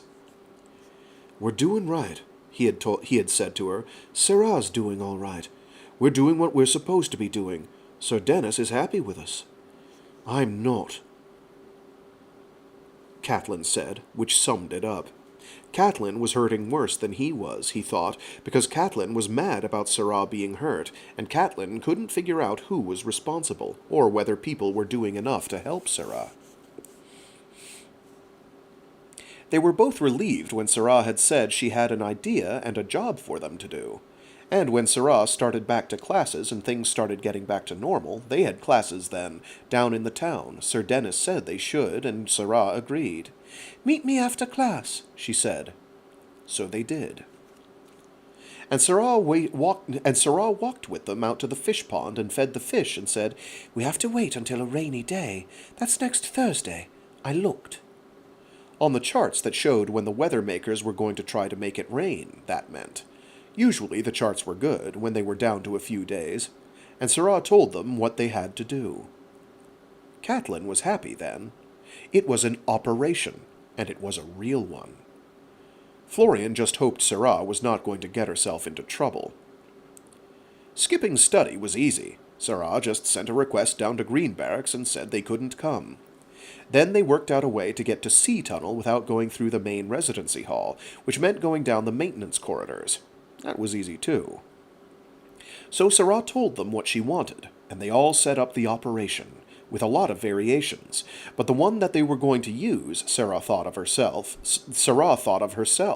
because she said it would work, and it was the simplest, and she could handle the trouble if it went bad. I'm going to try that again. So Syrah told them what she wanted, and they all set up the operation, with a lot of variations. But the one that they were going to use, Syrah thought of herself, because she said it would work, and it was the simplest, and she could handle the trouble if it went bad. So Catelyn got to be the rear guard, and he got to be the point man, because Syrah said nobody suspected an Azzy, and Catelyn said he was better at talking. The storm happened, the students kept the schedule Syrah had gotten from Dr. Edwards' class book, and Syrah whispered, Last 2, on the left, as the regular students came back from their classes over in the Ed wing, right down the tunnel, right past them where they were waiting in the side tunnel that led to the air system's maintenance. It was a good place for them, dark in the access and noisy with the fans. Florian let them get past just the way Syrah had said. They had talked about how to work it. He let them string way out. Then Syrah patted him on the back just as he was moving on his own. He went out in the middle of the hall just before the last few students could disappear around the corner. Sirrah Carnath, he called out, and the last students all stopped. He held up his fist. You dropped something. And just the way Sirrah had said, several of the students walked on, disappearing at the turn. Then more did, and finally Amy Carnath walked back a little, looking through the things she had in her arms. He jogged up to her. Just one girl was waiting with Amy Carnath. He did a fast check behind to make sure no one was coming. No one was. Catelyn was supposed to see to that, back at the other turn, having a cut hand and an emergency if she had to, if it was some older coming and not a kid. So he gave Amy Carnath the note Sirrah had written. Dear Amy, it said. That was how you wrote, Sirrah said. Don't say a thing about this and don't tell anybody where you're going. Say you forgot something and have to go back, and don't let anybody go with you. I want to talk with you a minute. Florian will bring you. If you don't come, I'll see something terrible happens to you. Sincerely, Ari. Amy Carnath's face went very frightened. She looked at Florian and looked back at her friend. Florian waited. Sirrah had instructed him not to speak at all in front of any of the rest of them. I forgot something, Amy Carnath said in a faint voice, looking at her friend. Go on, Maddie, I'll catch up. The girl called Maddie wrinkled her nose, then walked on after the rest of them. Sirrah, please, Florian said, and indicated the way she should go. What does she want? Sirrah Carnath asked, angry. I'm sure I don't know, Sirrah. Please? Amy Carnath walked with him. She had her library bag. She could swing that, he reckoned, but Sirrah said Sirrah Carnath didn't know how to fight. This way, he said, when they got to the service corridor, and Sirrah Carnath balked when she looked at the way he pointed into the dark. And when Sirrah stepped out from behind the doorway. Hello, Amy, Sirrah said, and grabbed Amy herself by the front of the blouse, one-handed, and pulled her, so Florian opened the door of the service corridor. As Catelyn came jogging up and into their dark little space, Amy Carnath looked at her, terrified. Inside, Sirrah said, and pushed Sirrah Carnath, not letting her go. Sirrah Carnath tried to protect her blouse from being torn, but that was all. Let me go, Sirrah Carnath said, upset. Let go of me. Florian pulled the penlight from his pocket and turned it on. Catelyn shut the door. Sirrah pushed Amy Carnath against the wall. Let me go! Sirrah Carnath screamed. But the door was shut, and the fans were noisy. I'm not going to hurt you, Sirrah said very calmly, but Catelyn will break your arm if you don't stand still and talk to me. There were tears on Sirrah Carnath's face. Florian felt a little sick, she was so scared. Even if she was the target. I want to know, Sirrah said, where Valerie Schwartz is. I don't know where he is, Sirrah Carnath cried, biting her lip and trying to calm down. He's at Fargone, that's all I know. I want to know where Sam Whiteley is. He's down at the mechanics' school. Let me go, let me go! Florian has a knife, Sirrah said. Do you want to see it? Shut up and answer me. What do you know about my mamma? I don't know anything about your mamma. I swear I don't. Stop snivelling. You tell me what I ask, or I'll have Florian cut you up. Hear me? I don't know anything. I don't know. Why am I poison? I don't know. You know, Amy Carnath, you know. And if you don't start talking, we're going to go down deep in the tunnels, and Catelyn and Florian are going to ask you, you hear me? And then you scream, and then you can scream, and nobody's going to hear you. I don't know. Ari, I don't know. I swear I don't. Sirrah Carnath was crying and hiccuping, and Ari said, Florian, I can't tell you. Sirrah Carnath screamed, I can't. Can you can't tell me what? Sirrah Carnath gulped for air, and Sirrah pulled Sirrah Carnath's blouse loose and started unbuttoning it, one-handed. They'll send us away! Sirrah Carnath cried, flinching away, but Catelyn grabbed her from behind. They'll send us away! Sirrah stopped and said, Are you going to tell me everything? Sirrah Carnath nodded and gulped and hiccuped. All right. Let her go, Catelyn. Amy's going to tell us. Catelyn let Sarah Carnath go, and Sarah Carnath backed up to a bundle of pipes and stood with her back against that. Florian kept the light on her. Well, Sarah asked. they'll send you away, Sarah Carnath said. Her teeth were chattering. If anybody gets in trouble with you, they can send them to Fraggoth. Who does? Your uncles. Giraud, Sarah said. Sarah Carnath nodded. There was sweat on her face, even if it was cold in the tunnels. She was crying, tears pouring down her cheeks, and her nose was running. All the kids? Sarah asked. Sarah Carnath nodded again. Sarah came closer and took Sarah Carnath by the shoulder, not rough. Sarah Carnath thought Sarah was going to hit her, but Sarah patted her shoulder then and had her sit down on the steps. Sarah got down on one knee and put her hand on Sarah Carnath's knee. Amy, I'm not going to hit you now. I'm not going to tell you told. I want to know if you know anything about why my maman got sent away. Sarah Carnath shook her head. Who sent her? Sir Nye. I guess it was Sir Nye. Giraud? Sarah Carnath nodded and bit her lips. Amy, I'm not mad at you. I'm not going to be mad. Tell me what the other kids say about me. They just say... Sarah Carnath gulped. They just say they have to let you have your way because everybody knows what happens if you fight back and we don't want to get sent to Fraggoth and never come back. Sarah just sat there a moment. Then, like Valerie Schwartz. Sometimes you just get moved to another wing. Sometimes they take you and put you on a plane and you just have to go. That's all, like Valerie and his mama. Sarah Carnath's teeth started chattering again, and she hugged her arms around her. I don't want to get sent away. Don't tell I told. I won't. Damn it, Amy. Who said that? My mama said, no matter what, don't hit, don't talk back you. Don't hit you, don't talk back to you. Sarah Carnath started sobbing again and covered her face with her hand. I don't want to get my mama shipped to Fraggoth. Sarah stood up out of the light. Mama and Fargon were touchy words with her. Florian felt them too, but he kept the light steady. Amy, Sarah said after a little while, I won't tell on you. I'll keep it secret if you will. I'll be your friend. Sarah Carnath wiped her face and looked up at her. I will, Sarah said. So will Florian and Catelyn, and they're good friends to have.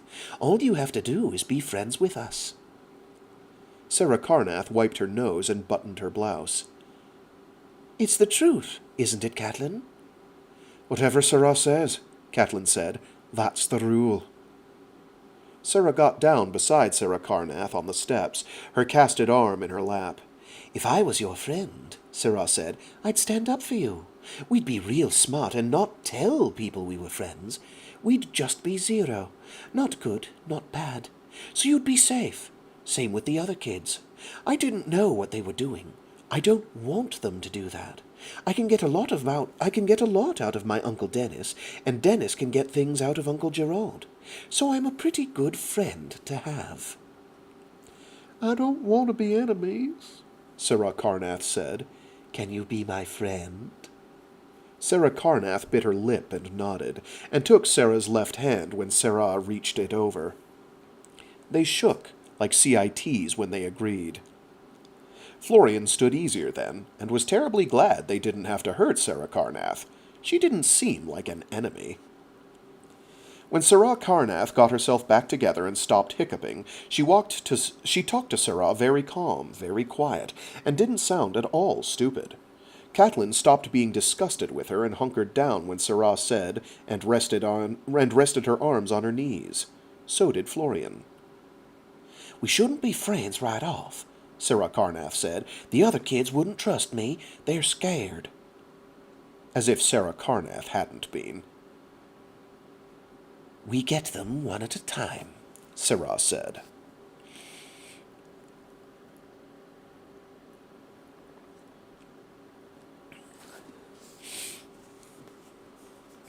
"12. Shut the door, Yanni said. Justin shut it and came and took the chair in front of Yanni's desk.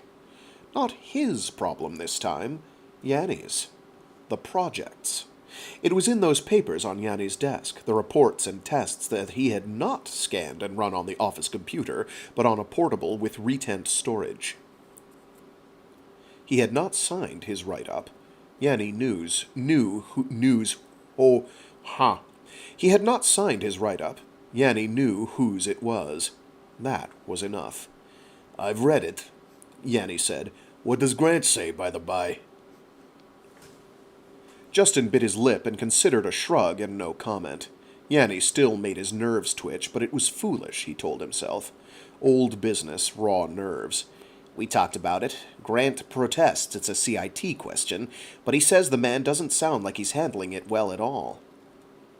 We're 6 months down on this data, Yanni said. We don't have a ship call from that direction for another month and a half. We don't have anything going out their way till the 29th. Jane was worried about Reuben. If our CIT staff kept off Ollie, he'd have tried to work on it. I'm sure of that. But he's Azzy, and he's going through hell. Damn, my daughter's meddling. She's a damn expert. She has to know CIT psych better than Ollie does, right? No comment. No comment. Damn it, I can tell you what they've been doing these last few months. My daughter and Julius Strassen. I never wanted those two on staff, so they get a harmless job. On the residency side, of course. With Reuben. Jane gets out there and gets a look at the residency data, and Jane and my daughter go fusion in the first staff meeting. I think it contributed to Jane's heart attack, if you want my guess. Justin felt his stomach unsettled. Yanni's pig-stubborn daughter thrown out to Fargon on an appointment she never wanted, and probably thought she would get promotion from, setting up Reseune Space Labs and administration along with Johanna Morley. Then Yanni's old adversary, sometime lover Strassen the Immovable, suddenly put in as administrator over her head, the same as over her father's. His stomach was upset, and he figured what was going on in Yanni. Damn it, administration is crazy. Crazy. I'd trust Strassen, he said quietly, since Yanni left it for him to say something. Oh, yes, damn right I'd trust Strassen. Jenna might be a good wing supervisor, but hell if she's got her own life sorted out, and she's alpha bitch when she's challenged. So Jane dies. That means someone has to run things. Jenna listens to her staff, all right. But Reuben's mother is a complicated problem. A real power high when Reuben got his special status, a real resentment when Reuben got the lab facilities and a little power of his own. Reuben's psychological problems, well, you've got the list. Depressions over his health, his relationship with his mother, all of that. Reuben acts like he's doing fine, happy as a fish in water, while his mother wants to give network interviews till Jenna hauls her in. Stella Reuben didn't like that. Not a bit. That woman and the Defense Bureau go fusion from the start, and Reuben's situation has been an ongoing case of can't live with her or without her. Reuben plays the psych tests we give him. Reuben's happy so he can keep peace. That's what Jane, I can't flip this page fast enough, Strassen. That's what, let's just try the last sentence here. Reuben plays the psych tests we give him. Reuben's happy so he can keep peace. That's what Jane estimated. Not an honest reaction out of him since the Defense Bureau put the lid on Mama. 6 months ago. Space-time. That's why I wanted you to look at the series. And the blood work. Considering what's going to arrive out there in another 6 months or so. Ari's interviews, you mean? He's a biochemist. He's aware they're running some genetic experiments on him. What if someone picks up on it? Especially, Yanni tapped the report on his desk, this shows a man a hell of a lot more politically sophisticated than he started. Same with his mother. Reseune can do that, can't it? Let me give you the profile I've got. Reuben isn't the young kid they made a special out of. Reuben's grown up. Reuben's realized there's something going on outside the walls of his lab. Reuben's realized he's got a sexual dimension. He's frustrated as hell with his health problems. Reseune Space goes into a power crisis at the top, and Reuben's hitherto quiet, hypochondriac mother, who used to focus his health anxieties and his dependencies on herself, is carrying on a feud with administration and the Defense Bureau and reaching for the old control mechanisms with her son, who's reacting to those button pushes with lies on his psych tests and stress in the blood work, while Jenna, damn her, has torn up Jane's reassignments list and declared herself autonomous in that wing on the grounds Ollie Strassen can't make CIT psych judgments. Thanks so much, Cherry, for that one. It's basically all commas. And, how many lines is that sentence? It's long. 1, 2, 3, 4, 5, 6, 7, 8, 9, 10 lines. Thanks. And this is like a wide volume, too. So that's a lot. Thanks so much. Okay, so now I have to repeat that before everyone forgets it. Let alone myself. Okay, lung control, Frag, you've got this. Let me give you the profile I've got. Ruben isn't the young kid they made a special out of. Ruben's grown up.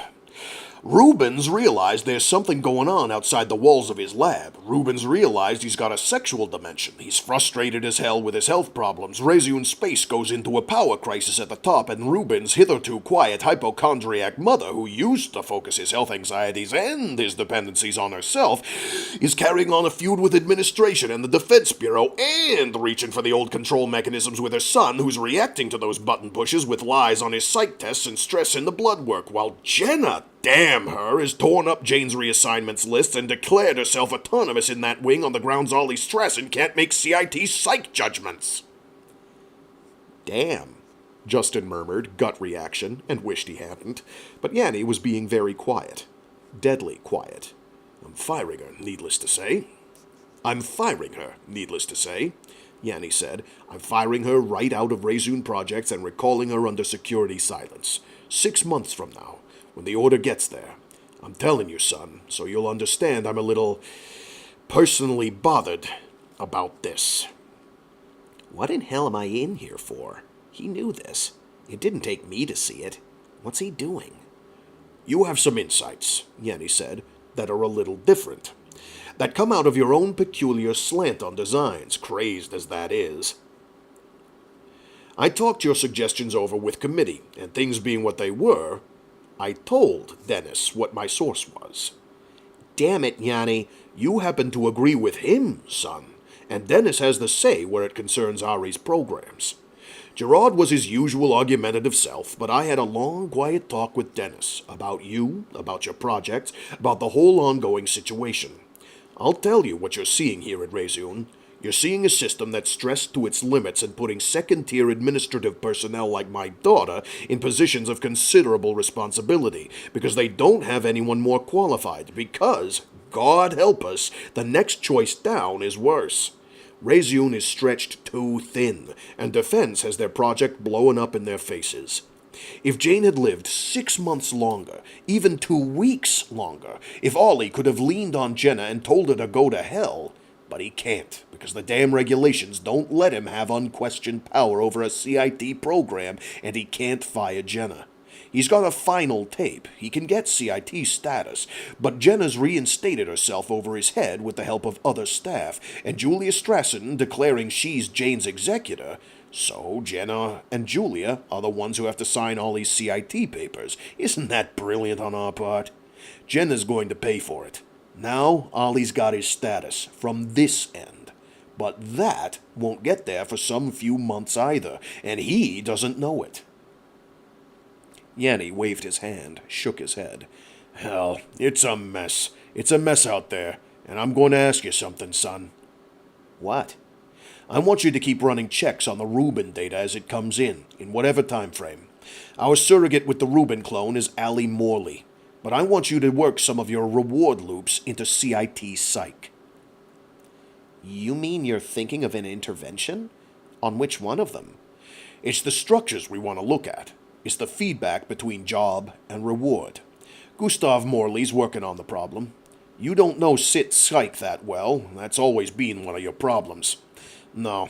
If we have to make course changes, you won't design it. We just want to compare his notes against yours. And we want to compare the situation against Ari's, frankly. He was very calm on the surface. I really want to think you're telling the truth, Yanni. Is this a real-time problem? It's no longer real time. I'll tell you the truth, Justin. I'll tell you the absolute truth. A military courier came in hard after the freighter that got us this data, cutting, a classified amount of time, off the freighter run. Benjamin Rubin committed suicide. Oh, God.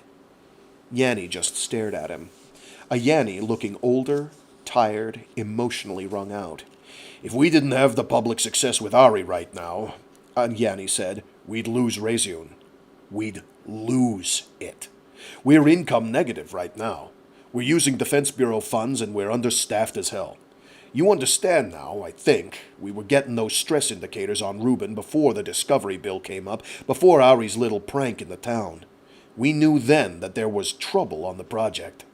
We'd sent out instructions which turned out to be too late. We had pressure on the Discovery Bill. We knew that was coming before it was brought out in public. We knew Ari was going to have to go public, and we had all of that going on.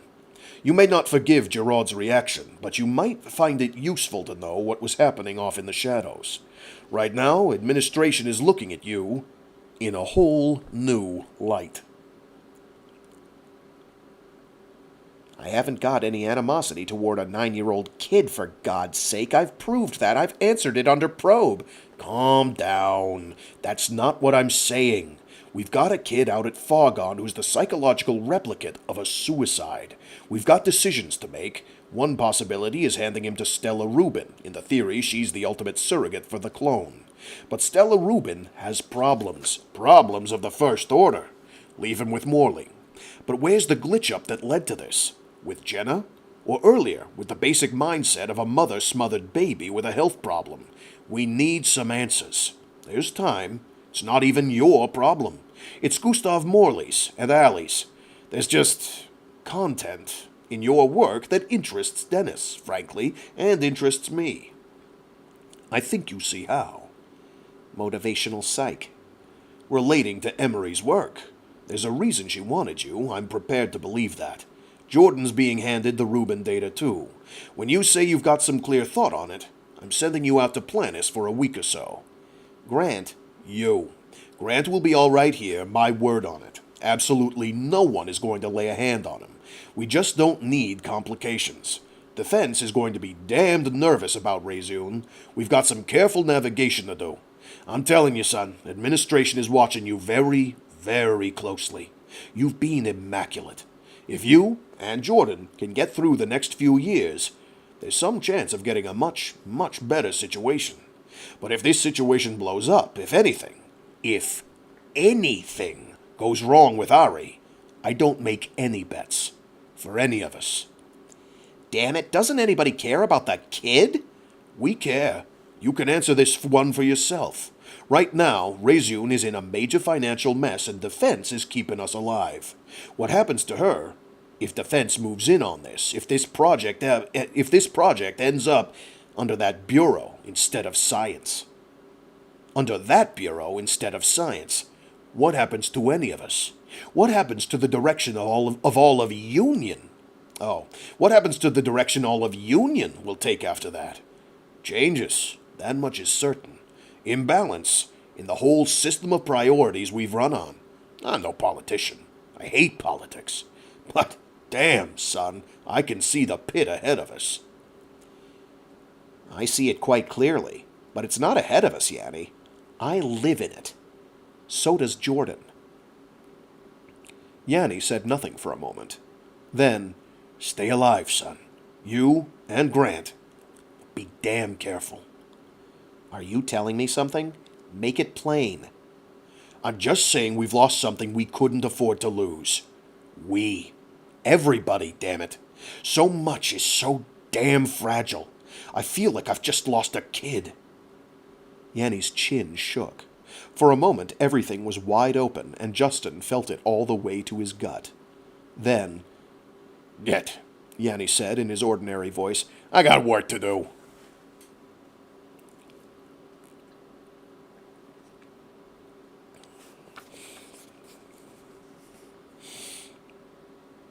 13. Ari walked with Uncle Dennis out of the lift in the big hall next to Wing 1, upstairs, and it was not the kind of hall she had expected. It was polished floors, it was a residency kind of door, halfway open, and no other doors at all, until a security door cut the hallway off. I want to show you something, Uncle Dennis had said. Is it a surprise? She had asked, because Uncle Dennis had never shown her what he had said he would show her, and Uncle Dennis had been busy in his office with an emergency day till dark. Till she was glad Nellie was still with them. Celie was gone too. Sort of a surprise, Uncle Dennis had said. She had not known there were any apartments up here. She walked to the door with Uncle Dennis and expected him to ring the minder, but, "Where's your keycard?" he said to her, the way kids used to tease each other and make somebody look fast to see if it had come off somewhere. But he was not joking. He was asking her to take it and use it. So she took it off and stuck it in the key slot. The door opened, the lights came on, and the minder said, "There have been 27 entries since last use of this card. Shall I print?" "Tell it save," Uncle Dennis said. She was looking into a beautiful apartment, with a pale stone floor, with big furniture and room. More room than Maman's apartment, more room than Uncle Dennis's. It was huge, and all of a sudden she put together last use of this card and 27 and the fact that it was her card. Hers. Ari Emory's. "This was your predecessor's apartment," Uncle Dennis said, and walked her inside as the minder started to repeat, "Tell it save." "Minder, save." Voice pattern out of parameters. "Minder, save," Uncle Dennis said. "Insert card at console." He did, his card, and it saved. The red light went off. You have to be very careful with some of the systems in here," Uncle Dennis said. "Ari took precautions against intruders. It took security some doing to get the minder reset." He walked farther in. "This is yours. This whole apartment. Everything in it. You won't live here on your own until you're grown, but we are going to get the minder to recognize your voice." He walked on, down the steps, across the rug and up again, and Ari followed, skipping up the steps on the far side to keep close to him. It was spooky. It was like a fairy tale out of Grimm. A palace. She kept up with Uncle Dennis as he went down the hall and opened up another big room with a sunken center, and a couch with brass trim, and woolwood walls. Pretty and dangerous, except the woolwood was coated in thick, clear plastic, like the specimens in class. There were paintings on the walls, along a walkway above the sunken center. Lots of paintings. Up more steps, then, past the bar, where there were still glasses on the shelves. And down a hall, to another hall, and into an office, a big office, with a huge black desk with built-ins like Uncle Dennis's desk.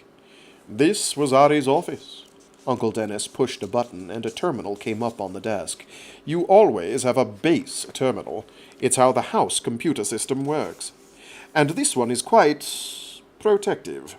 It isn't a particularly good idea to go changing these base accesses around, particularly on my base terminal, or yours. Sit down, Ari. Log on with your CIT number." She was nervous. The house computer was a whole different system than her little machine in her room. You didn't log on until you were grown, or you got in a lot of trouble with security. Florian said some of the systems were dangerous. She gave Uncle Dennis a second nervous look, then sat down and looked for the switch on the keyboard. "Where's the on?" "There's a keycard slot on the desk, at your right. It'll ask for a handprint." She turned in the chair and gave him a third look. "Is it going to do something?"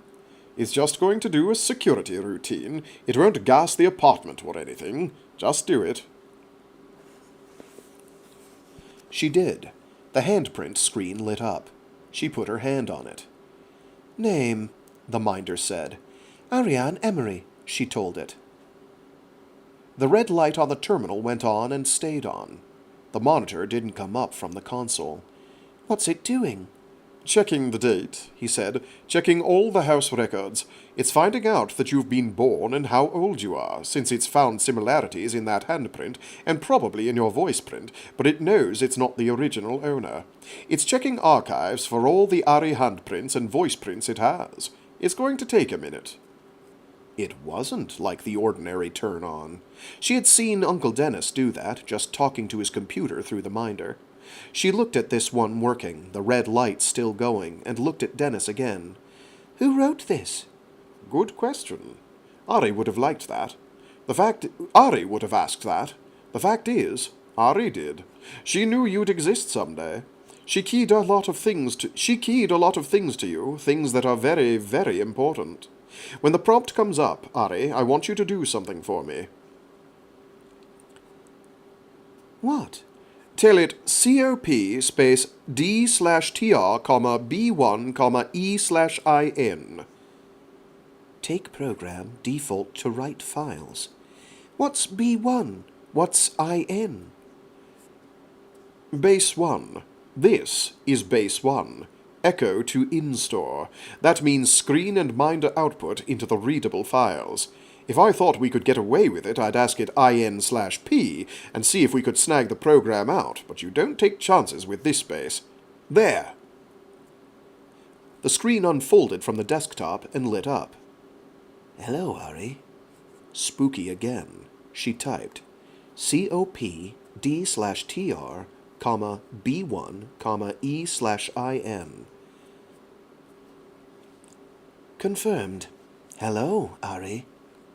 It wants hello, Uncle Dennis said. You can talk to it. It'll learn your voice print. Hello, Base 1. How old are you? I'm 9. Hello, Dennis. Hello, Dennis. She took in a breath and looked back at Dennis. Hello, Ari, Dennis said, and smiled in a strange way, looking nowhere at all, not talking to her, talking to it. It typed out, Don't panic, Ari. This is only a machine. I've been dead for 11.2 years now. The machine is assembling a program based on whose records are still active in the house computers, and it's filling in blanks from that information. Fortunately, it can't be shocked, and it's all out of my hands. You're living with Dennis Nye. Do you have a house link there? Yes, Uncle Dennis said, and when she turned around to object, laid a finger on his lips and nodded. Uncle Dennis says yes. The minder could handle things like that. It just took a little longer. Name me the rivers and the continents and say any other name you think of, Ari. I don't care what order. I want a voice print. Go till I say stop. There's Novaya Volga and the Amity rivers. There's Novgorod and Reseune, Planis, the Antipodes, Swigert Bay, Gagaringrad and High Brazil. There's Castile and the Don and Svetlansk. Stop. That's enough. After this, you can just use your keycard in the minder slot anywhere you happen to be before you log on next, and state your name for the minder. This base is activated. I'm creating transcript continually. You can access it by asking the minder to print to screen or print to file. If Dennis is doing his job, you know what that means. Do you know without being told? Yes. Good. Log on any time you like. If you want to exit the house system, just say log off. Storing and recall is automatic. It will always find your place, but it won't activate until you say hello. Dennis can explain the details. Goodbye. Don't forget to log off. She looked at Uncle Dennis, whispered, Do I? He nodded, and she said, Log off. The screen went dark and folded down again. And that is where we will leave it for today.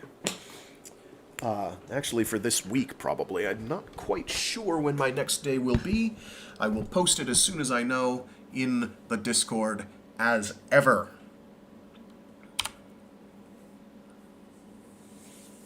That went on a fair while.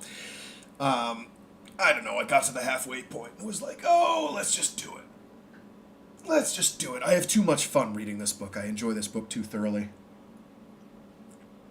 Hopefully it's working. I'm mildly frustrated by some of the voices I decided to work with, but because they do not really fit my mental image thereof, but that's okay. It'll be fine. Actually, I might come up with a list of some of the people, characters, and actors I would have in an ideal universe for Cyteen. I might do that for the end as like a fun little exercise. I know exactly who Uncle Dennis would be. I have a couple thoughts on who I'd make Giraud Nye, Yanni Schwartz, and a few others. And Ari Emory, for that matter. I won't say now, but at some point. Anyway, I will see you all next time, whenever that is. And until then, stay safe, stay sane, be decent to each other.